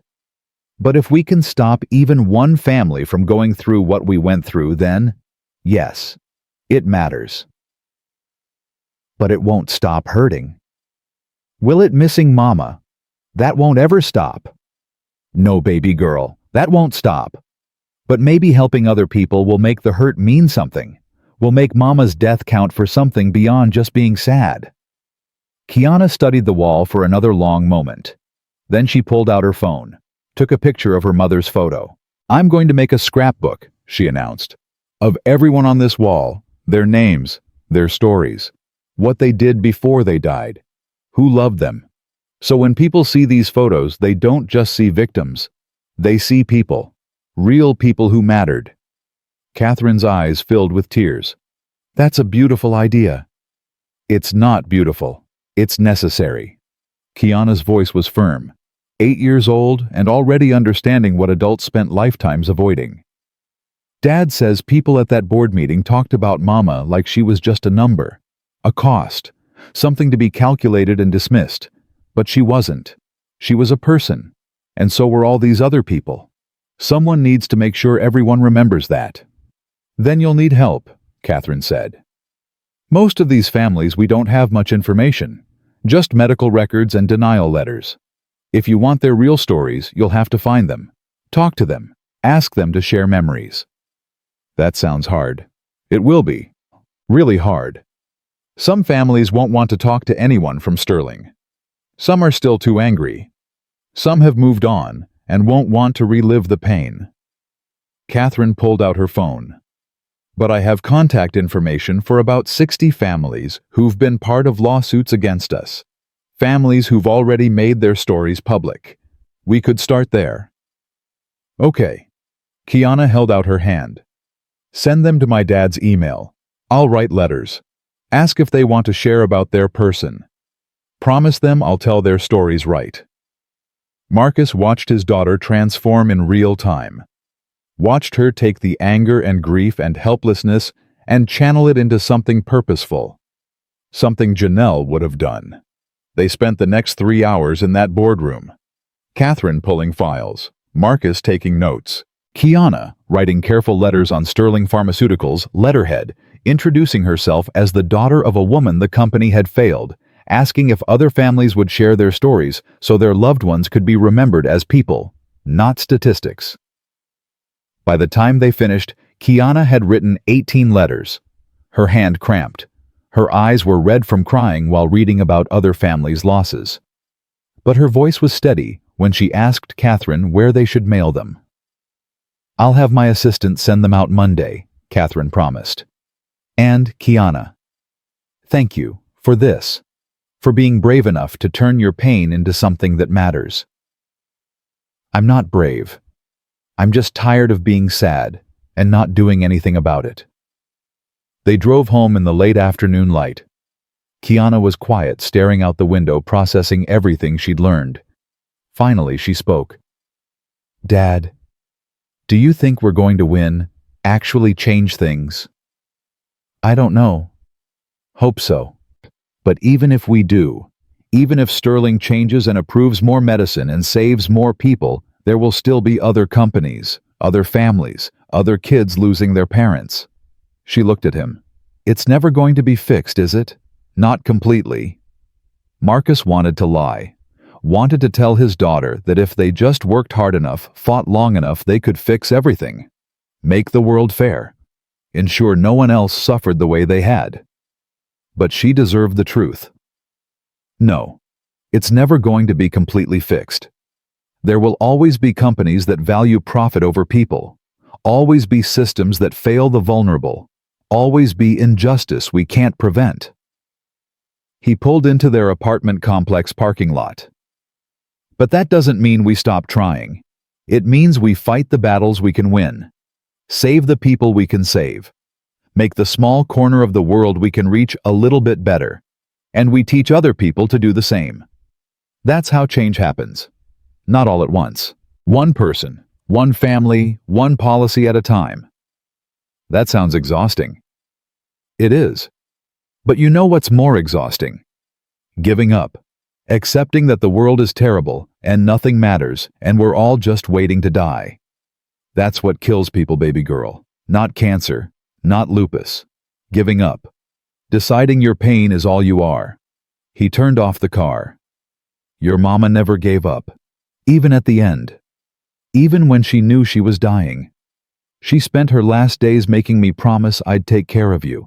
Making you promise you'd be kind. She fought until the very end to make sure we'd be okay. That's what I'm doing now. Fighting to make sure other people are okay. Even if I can't save everyone. Even if we lose sometimes. Kiana unbuckled her seatbelt. I'm still mad at Tyler, and his dad, and everyone who thinks what happened to Mama was okay. That's fine. Be mad. Use it to fuel the work. Just don't let it turn you into someone who hurts people because you're hurting. There's a difference. I know. I'm trying to learn it. She climbed out of the car. Can we make soup tomorrow? I want to bring some to Catherine. She looked really tired today. Yeah, we can make soup. That night, Marcus lay in bed thinking about his daughter writing letters to grieving families. Thinking about Catherine dying while trying to fix what she'd broken. Thinking about Margaret and the board and Garrett Stone waiting to see if they'd fail. Thinking about Janelle and whether she'd be proud or horrified that he was working for the company that killed her. His phone buzzed. Text from Catherine. Thank you for bringing Kiana. She reminded me why this matters. Why we can't give up even when it seems impossible. You're raising an extraordinary person. Marcus typed back. Her mother raised her. I'm just trying not to mess it up. You're doing more than that. You're showing her how to turn grief into purpose. That's the greatest gift you can give her. He set down his phone, thought about purpose and grief and the difference between the two. About how the last 4 years had been about surviving. About getting through each day without Janelle. About making sure Kiana was fed and clothed and loved enough to forget sometimes that her world had ended when she was 4 years old. But now it was about something more. About taking everything they'd lost and using it to prevent other losses. About making Janelle's death mean something beyond just absence. He fell asleep thinking about walls covered in photos. About his daughter's careful letters. About the board meeting in 3 weeks, where they'd have to prove that mercy and profit weren't mutually exclusive. About whether they could actually win this fight, or if they were just fooling themselves that anything they did mattered. Sunday they made soup. Kiana insisted on making enough for 20 people, saying she wanted to bring some to everyone working at Sterling who was helping her dad. Marcus didn't argue. They spent the morning cooking the kitchen filling with the smell of chicken broth and star-shaped pasta and something that felt almost like hope. Mrs. Chen stopped by with fresh bread. Heard about Friday, about Tyler. How's our girl doing? She's fighting back the right way now, Marcus said, learning to use her anger for good. Just like her mother would have wanted. Mrs. Chen smiled at Kiana, who was carefully ladling soup into containers. You're growing up to be quite a warrior, little one. I'm just trying to help, Kiana said. That's what Mama would do, help people. Even people who maybe don't deserve it. Because that's what makes you better than them. Marcus met Mrs. Chen's eyes over his daughter's head, saw the same thought reflected there. When had Kiana gotten so wise? When had their little girl who played with dolls and believed in magic become someone who understood grace and mercy and the difference between revenge and justice? Your mother would be very proud, Mrs. Chen said softly. I hope so, Kiana replied, because I'm doing this for her, for everyone like her. And I'm not going to stop until it's fixed or I'm too old to care anymore, whichever comes first. Marcus hugged his daughter from behind, chin resting on top of her head. Neither of us is stopping. We're in this together, all the way. All the way, Kiana echoed, even when it's hard. Especially when it's hard, because that's when it matters most. They packaged the soup. 20 containers of stars and broth, and the specific kind of love that came from 8-year-olds who still believed food could heal wounds deeper than hunger. Tomorrow, Marcus would go back to Sterling Pharmaceuticals, would face Garrett Stone and skeptical board members, and the overwhelming task of changing 30 years of corporate policy in 3 weeks. But tonight, his daughter made soup. And somehow that felt like enough. Like the beginning of something that might actually change things. Like maybe, just maybe Janelle was right. That showing up mattered. That caring too hard was the only thing that actually fixed broken things. That stars in soup could save the world if you believed in them hard enough. Monday morning came with Philadelphia wrapped in fog so thick Marcus could barely see 2 cars ahead on the highway. He drove through it thinking about walls of photographs and 18 letters, and whether 3 weeks was enough time to prove anything worth proving. Kiana sat in the passenger seat with her backpack full of soup containers, humming something that might have been a song Janelle used to sing. She'd insisted on coming despite still being suspended, saying she wanted to deliver the soup herself. Marcus hadn't argued. His daughter was learning something important about showing up even when it was inconvenient. Especially when it was inconvenient. The Sterling building emerged from the fog like a monument to everything Marcus had spent 4 years hating. But walking through those doors with Kiana beside him felt different. Less like entering enemy territory and more like claiming space that should have always been theirs. The space Janelle should have occupied if she'd lived. The space every denied patient should have had. James, the security guard, grinned when he saw them. Miss Kiana, back again. Heard you brought soup. 20 containers. Do you want one? I'd be honored. James accepted the container she handed him like it was something precious. My sister would have liked you. She used to make soup for everyone in our building. Said food was how you told people they mattered. That's what my mama said too. Kiana's voice was steady. She's the one who taught me, before she died because this company said she wasn't worth saving. The words hung in the air. James's smile faded. He looked at Marcus, understanding dawning. Your wife, the woman in the photo upstairs. Janelle, yeah. And you're still here, working for them, after what they did. It wasn't a question. It was wonder mixed with something that might have been respect. Not working for them, working to fix them. There's a difference. Marcus gestured toward the elevator.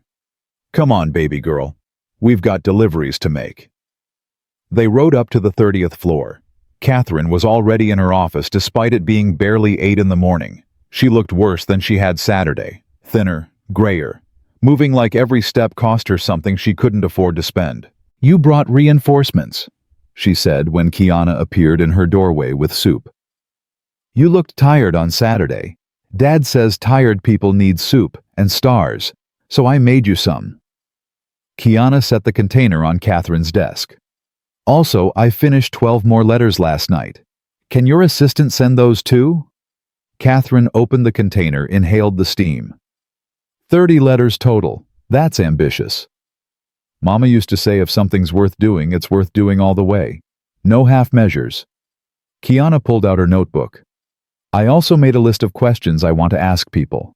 About who their person was, what they loved, what they're remembered for, so we can make the wall better, more personal. You've thought about this a lot. I think about Mama a lot. This is just a different way of thinking about her, one that might help other people. Kiana sat in one of Catherine's leather chairs. Do you think about dying a lot? Kiana? Marcus started. It's okay. Catherine sat across from her. Yes, I think about it constantly. What it'll feel like, whether it'll hurt, whether anyone will actually miss me when I'm gone. Will they? Honestly, I don't know. My employees might miss the paychecks.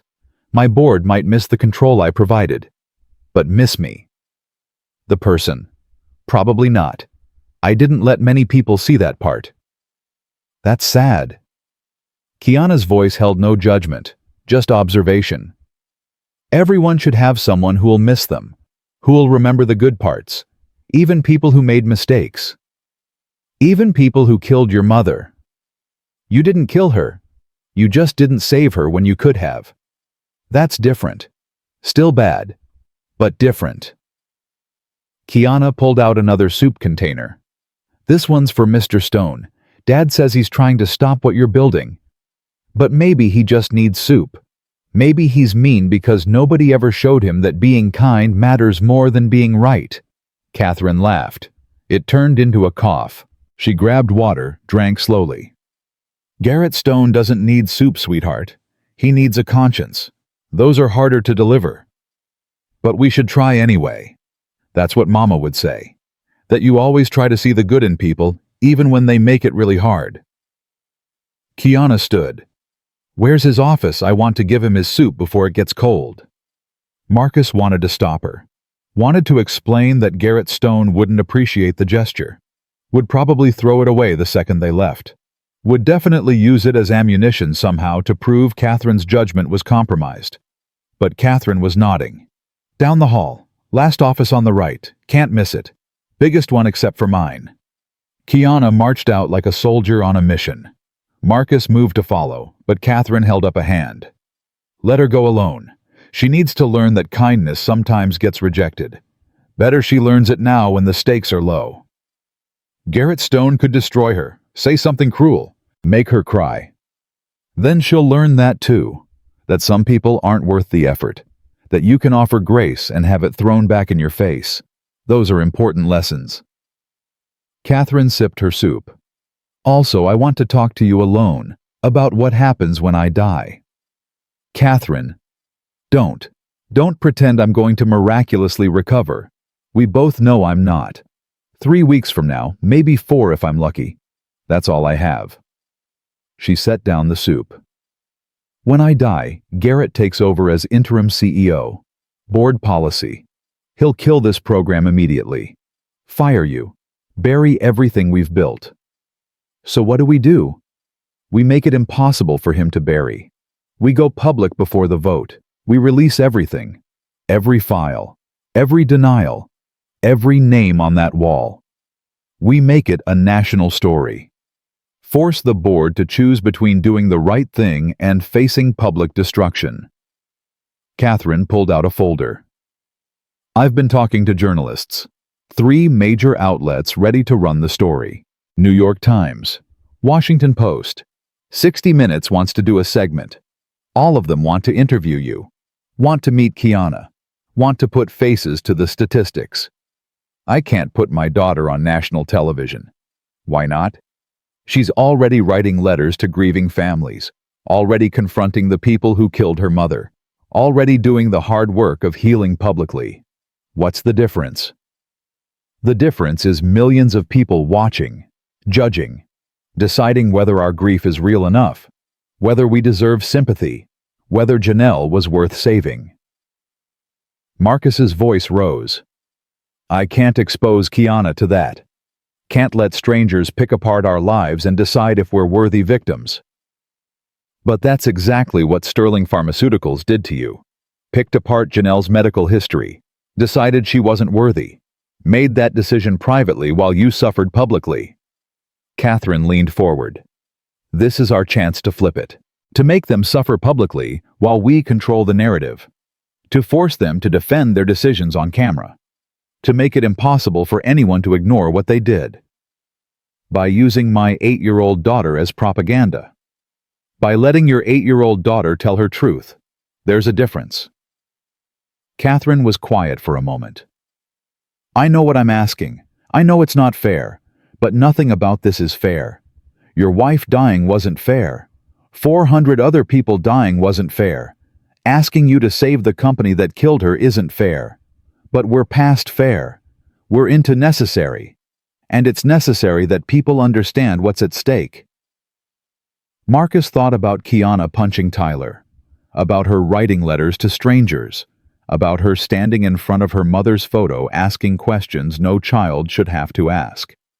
His daughter was already living publicly with her grief, already making it mean something. "I'll ask her," he said finally. "But if she says no, that's the end of it. I won't force her."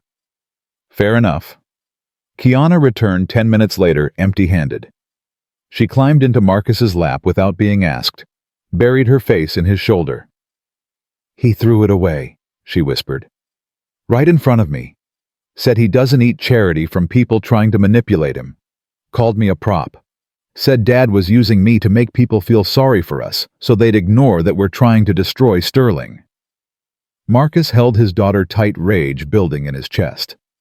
"Did he say anything else?" "He said Mama died because she had bad insurance and bad luck. That it wasn't Sterling's fault she couldn't afford better care. That poor people die all the time and that's just how the world works." Kiana pulled back, eyes red but dry. Then he smiled. Like he was happy about it. Like Mama dying was funny. "I'm going to kill him," Marcus said flatly. "No, you're not." Catherine's voice was sharp. "You're going to let him be exactly who he is. Because we're going to make sure everyone sees it. Sees how Sterling's CFO talks about dead patients. About children who lost their mothers. We're going to make him famous for all the wrong reasons." "How?" "I recorded it." Kiana pulled out her phone. "Mrs. Chen taught me last week. How to record video without anyone knowing.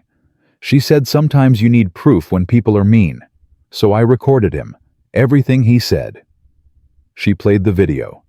Garrett Stone's voice crystal clear. "Your mother died because she had bad insurance and bad luck. That's not Sterling's fault. Poor people die all the time. That's just economics."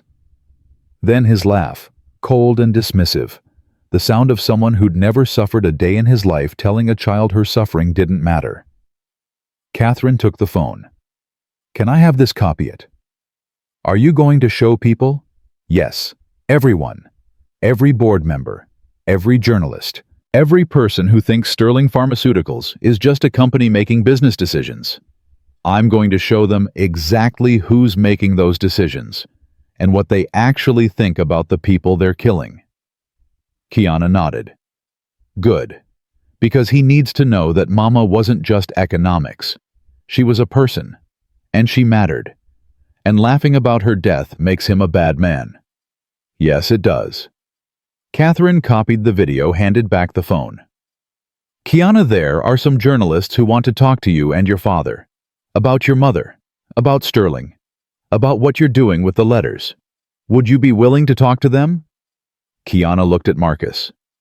Would it help fix things? Maybe. Or maybe it would just make things harder. Put us in the spotlight. Let people judge whether we're doing this right. Marcus brushed hair out of her face. It's a lot to ask of you, baby girl. You don't have to do it. But if I don't, then what, Mr. Stone wins? People like him keep laughing about people like Mama dying. That's not okay. Kiana's jaw set. I'll talk to them. Tell them about Mama. About the soup. About why we're doing this. Let them see that we're real people, not just numbers. You're sure? No. I'm scared. But Mama used to say being brave doesn't mean not being scared. It means doing the right thing even when you're scared. So yeah, I'm sure. Catherine made calls. Within 2 hours they had interviews scheduled. New York Times tomorrow. Washington Post Wednesday. 60 Minutes wanted to fly them to New York on Friday for a segment that would air Sunday night, 2 days before the board vote. Marcus spent the day in his office reviewing files, preparing presentation materials, trying to build a case that mercy and profit weren't mutually exclusive. The numbers were better than he'd expected. Turns out denying legitimate claims cost more in lawsuits and reputation damage than approving them would have. Garrett had been wrong about the economics. Or he'd been lying about them. Marcus suspected the latter. At 3 o'clock, Margaret arrived unannounced. She entered Marcus's office without knocking, closed the door behind her. I heard about what Garrett said to your daughter. News travels fast. Catherine sent the video to the entire board an hour ago, with a memo explaining that this is who we're trusting to lead Sterling when she's gone. Someone who laughs about dead patients, who calls 8-year-olds props, who thinks poor people dying is just economics. Margaret sat down heavily. Half the board wants his resignation. The other half thinks Catherine's manipulating us emotionally, using your daughter to win support. Is she? Does it matter? Your daughter has a video of our CFO being a monster. Whether that was planned or accidental, it's real, and it's damning. Margaret pulled out her own phone. I've been getting calls all afternoon, from board members, from major shareholders, from people asking whether Sterling Pharmaceuticals has become so corrupt that we're literally laughing at dead patients now. What did you tell them? That we're in the middle of a transformation, that yes, we've done terrible things, killed people through negligence and greed and cowardice. But we're trying to fix it, trying to become a company that actually deserves to exist. Margaret looked at him. I also told them about you. About Janelle, about how the man whose wife we killed is now leading our reform efforts. Some of them think that's beautiful. Others think it's insane. What do you think? I think it's necessary. I think if Sterling is going to survive the next decade, we need someone like you. Someone who understands what our policies actually cost. Someone who won't let us hide behind legal language and profit margins. Someone who gives enough of a damn to keep fighting even when it's hard. She stood. The board vote is 3 weeks away, but I don't think we can wait that long. Garrett's using the time to consolidate support, to convince people that Catherine's lost her mind, that you're a fraud, that this entire reform effort is just emotional manipulation. So what do? We call an emergency vote, this Friday, before the 60 Minutes interview airs, before Garrett has time to spin the narrative. We present everything we've got. The files, the numbers, the video of Garrett. We force the board to choose right now whether Sterling Pharmaceuticals becomes a company that cares about patients or dies as a company that laughed while they died. Catherine might not survive another board meeting. She can barely stand as it is. Then we do it without her. You present. Margaret looked at him steadily. Can you do that? Stand in front of 18 board members and convince them to trust a dead woman's vision and an electrician's moral compass? Marcus thought about Janelle, about what she'd say if she were here. She'd tell him to stop thinking and start doing, to trust that the truth was powerful enough to win even when the odds were stacked against it. Yeah, he said, I can do that. Margaret left to make arrangements.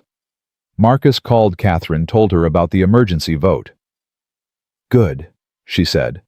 Her voice was weak but clear. I'll be there. Catherine, you don't have to. Yes, I do. This is my company, my responsibility, my chance to make the last thing I do actually matter. She coughed. But Marcus, if I die before Friday, you do it anyway. You stand up there and you tell them everything. You make them see what they've been ignoring. Promise me. I promise. And Marcus, thank your daughter for me, for the soup, for the letters, for being brave enough to record a monster being monstrous. She's going to change the world someday. Already is. Marcus picked up Kiana from the break room where she'd been drawing with some of the administrative assistants. She'd made them all cards, little drawings of stars and soup bowls with messages like, "Thank you for caring," and "You matter." Did Mrs. Margaret come talk to you? Kiana asked in the car. She did. We're moving up the board vote to Friday, 3 days from now. Are we ready? No, but we're going to do it anyway. That's what Mama would do. Kiana was quiet for a moment. Dad, if we lose, what happens? Sterling goes back to the way it was, denying patients, hurting families. Mr. Stone probably takes over and makes it even worse. And if we win, then Sterling becomes the first pharmaceutical company to actually put patients before profit. Becomes a model for what's possible when companies give a damn about the people they're supposed to serve. Changes the entire industry, maybe. That's a lot of pressure. Yeah, it is. Good. Kiana's voice was fierce. Because Mama's death should matter. Should mean something big, not just sad. If we're going to lose her, then her dying should at least make the world better. That's what she'd want. They drove home in silence. Mrs. Chen had dinner waiting. She took one look at their faces and knew. The battle's coming, she said. Not a question. Friday, emergency board vote. Everything we've built comes down to one meeting. Marcus sat at the table. I don't know if we're ready. You're never ready for the fights that matter. You just fight them anyway. Mrs. Chen ladled soup into bowls. Janelle wasn't ready to be a mother at 26. Wasn't ready to fight lupus at 34. Wasn't ready to die and leave her baby behind. But she did all of it anyway. With grace. With courage. With the understanding that life doesn't wait for you to feel prepared. I miss her, Marcus said quietly. Every day. Every hour. I miss having her here to tell me what to do. How to handle this. Whether I'm making the right choices. You know what she'd say. You've always known. You just don't trust yourself to hear it. Mrs. Chen set soup in front of him. She'd say fight. Fight for every person who can't fight for themselves. Fight until you win or die trying. Fight because the alternative is accepting that some lives don't matter. And Janelle Washington never accepted that. Not for 1 second. Tuesday brought the New York Times interview. A reporter named Sarah Chen arrived at Sterling Pharmaceuticals with a photographer and a list of questions that made Marcus's stomach clench. Tell me about your wife. How did she die? Marcus looked at Kiana. His daughter nodded. Her name was Janelle. She was a nurse. Got diagnosed with lupus when Kiana was 4. We tried everything, every treatment, every medication. But the one that showed real promise, the one her doctors said might actually work, Sterling Pharmaceuticals denied 3 times. Said it was experimental, not medically necessary, too expensive to justify. Marcus's voice stayed steady. She died 6 weeks after the final denial. Kiana was barely old enough to understand what death meant. And now you work for Sterling. Why? Because I want to make sure no other husband gets the letters I got. No other daughter loses her mother because some company decided she wasn't worth saving. Because the only way to fix a broken system is to get inside it and break it from within. Some people would say that's naive, that one person can't change a corporation worth billions. Those people have never met my daughter. Marcus gestured to Kiana. Tell her about the letters. Kiana explained. About the wall of photographs. About writing to families. About trying to make sure people were remembered as humans, not statistics. She showed Sarah her notebook full of questions and responses she'd already received from families willing to share their stories. I've gotten 14 responses so far, Kiana said. People telling me about their moms and dads and kids who died, telling me what they loved, what they dreamed about, what they'll never get to do now because Sterling decided they weren't important enough. She looked directly at Sarah. My mama wanted to see me graduate high school, go to college, get married someday, have babies of my own. Sterling took all of that from us, from hundreds of families, and they're still doing it. Right now. Someone somewhere is getting a denial letter. Someone somewhere is making the choice my mama had to make. And that's not okay. The photographer took pictures, the wall of faces, Kiana's letters, Marcus at his desk surrounded by files of the dead, Catherine in her office looking like a ghost, but speaking with fierce clarity about transformation and responsibility, and refusing to die without making amends. Wednesday was Washington Post.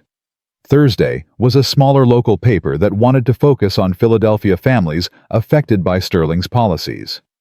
By Thursday night, Marcus was exhausted. Kiana had fallen asleep in the car on the way home, her notebook still clutched in her hands. Mrs. Chen met them at the door. How'd it go? I don't know. They asked hard questions. Kiana was brilliant. Catherine looked like she might die mid-interview, but refused to stop talking. And I just kept thinking that tomorrow, everything we've done either matters or doesn't. Either we win or we lose, and I have no idea which way it'll go. Then you prepare like you're going to win, and you fight like everything depends on it. Because it does. Mrs. Chen helped carry Kiana inside. That child is carrying her mother's legacy. Don't let her carry it alone.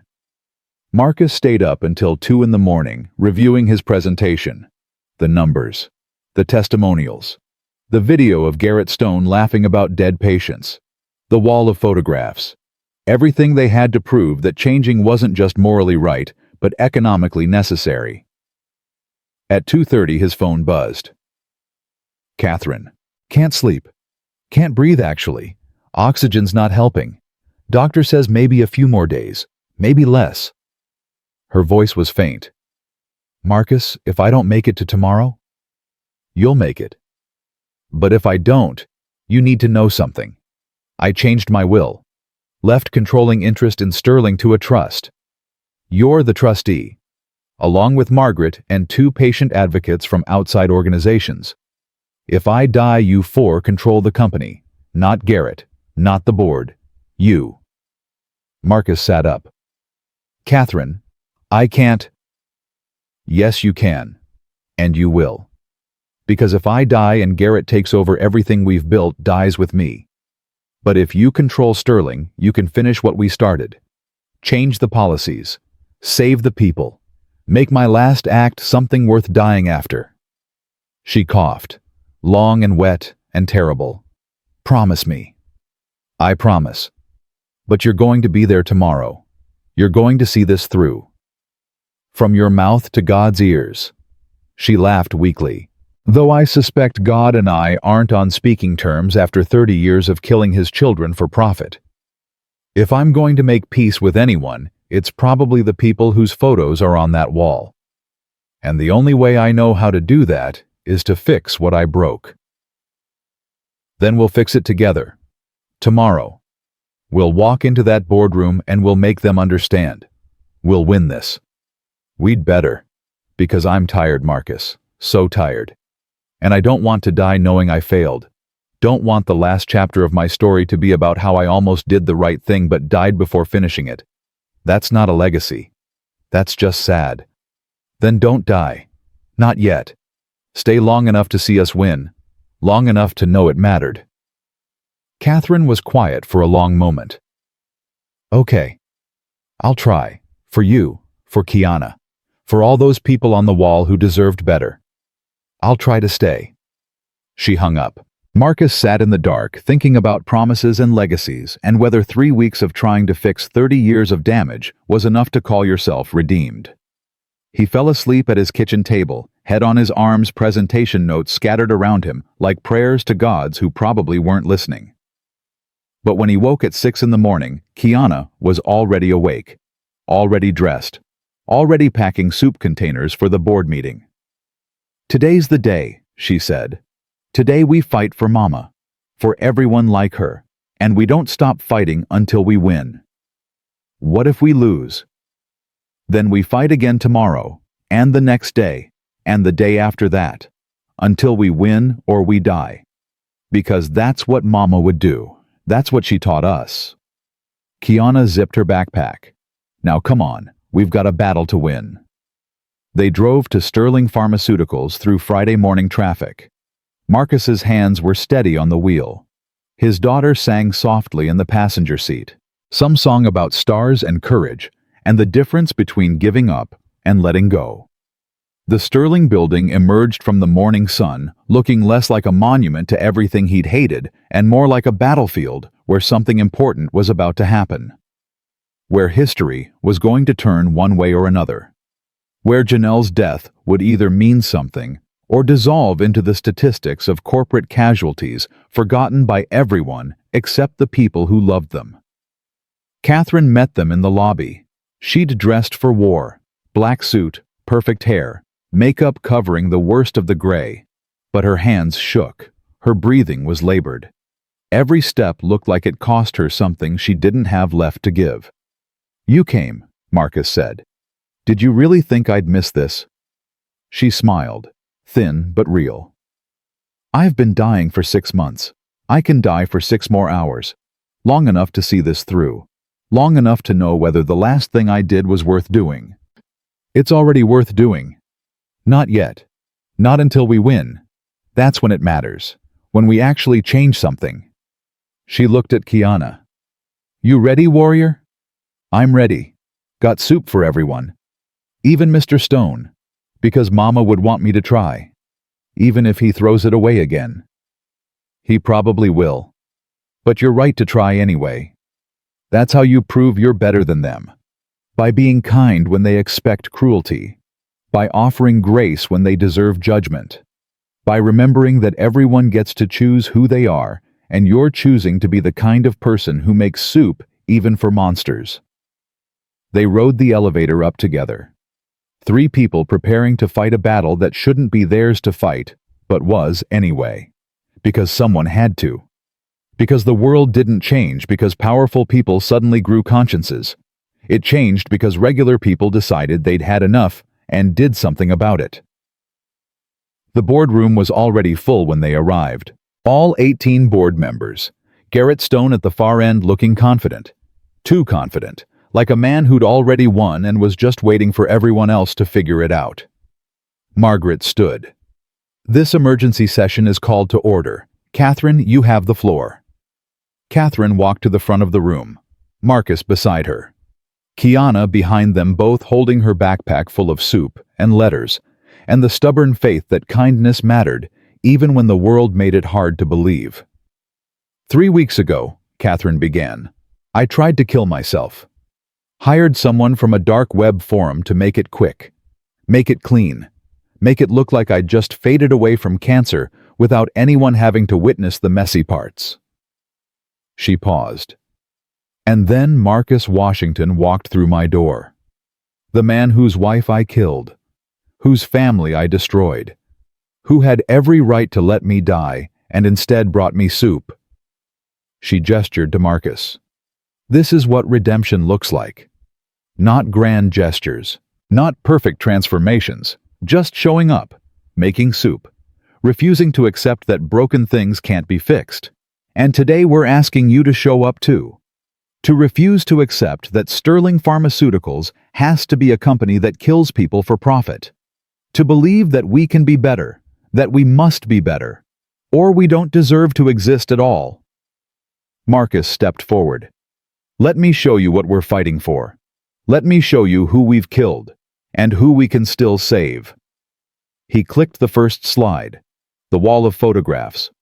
400 faces, 400 names, 400 people whose lives had ended because Sterling Pharmaceuticals decided they weren't worth the expense. And in the back of the room, Kiana Washington began handing out soup. 1 container for each board member. Even Garrett Stone. The battle had begun.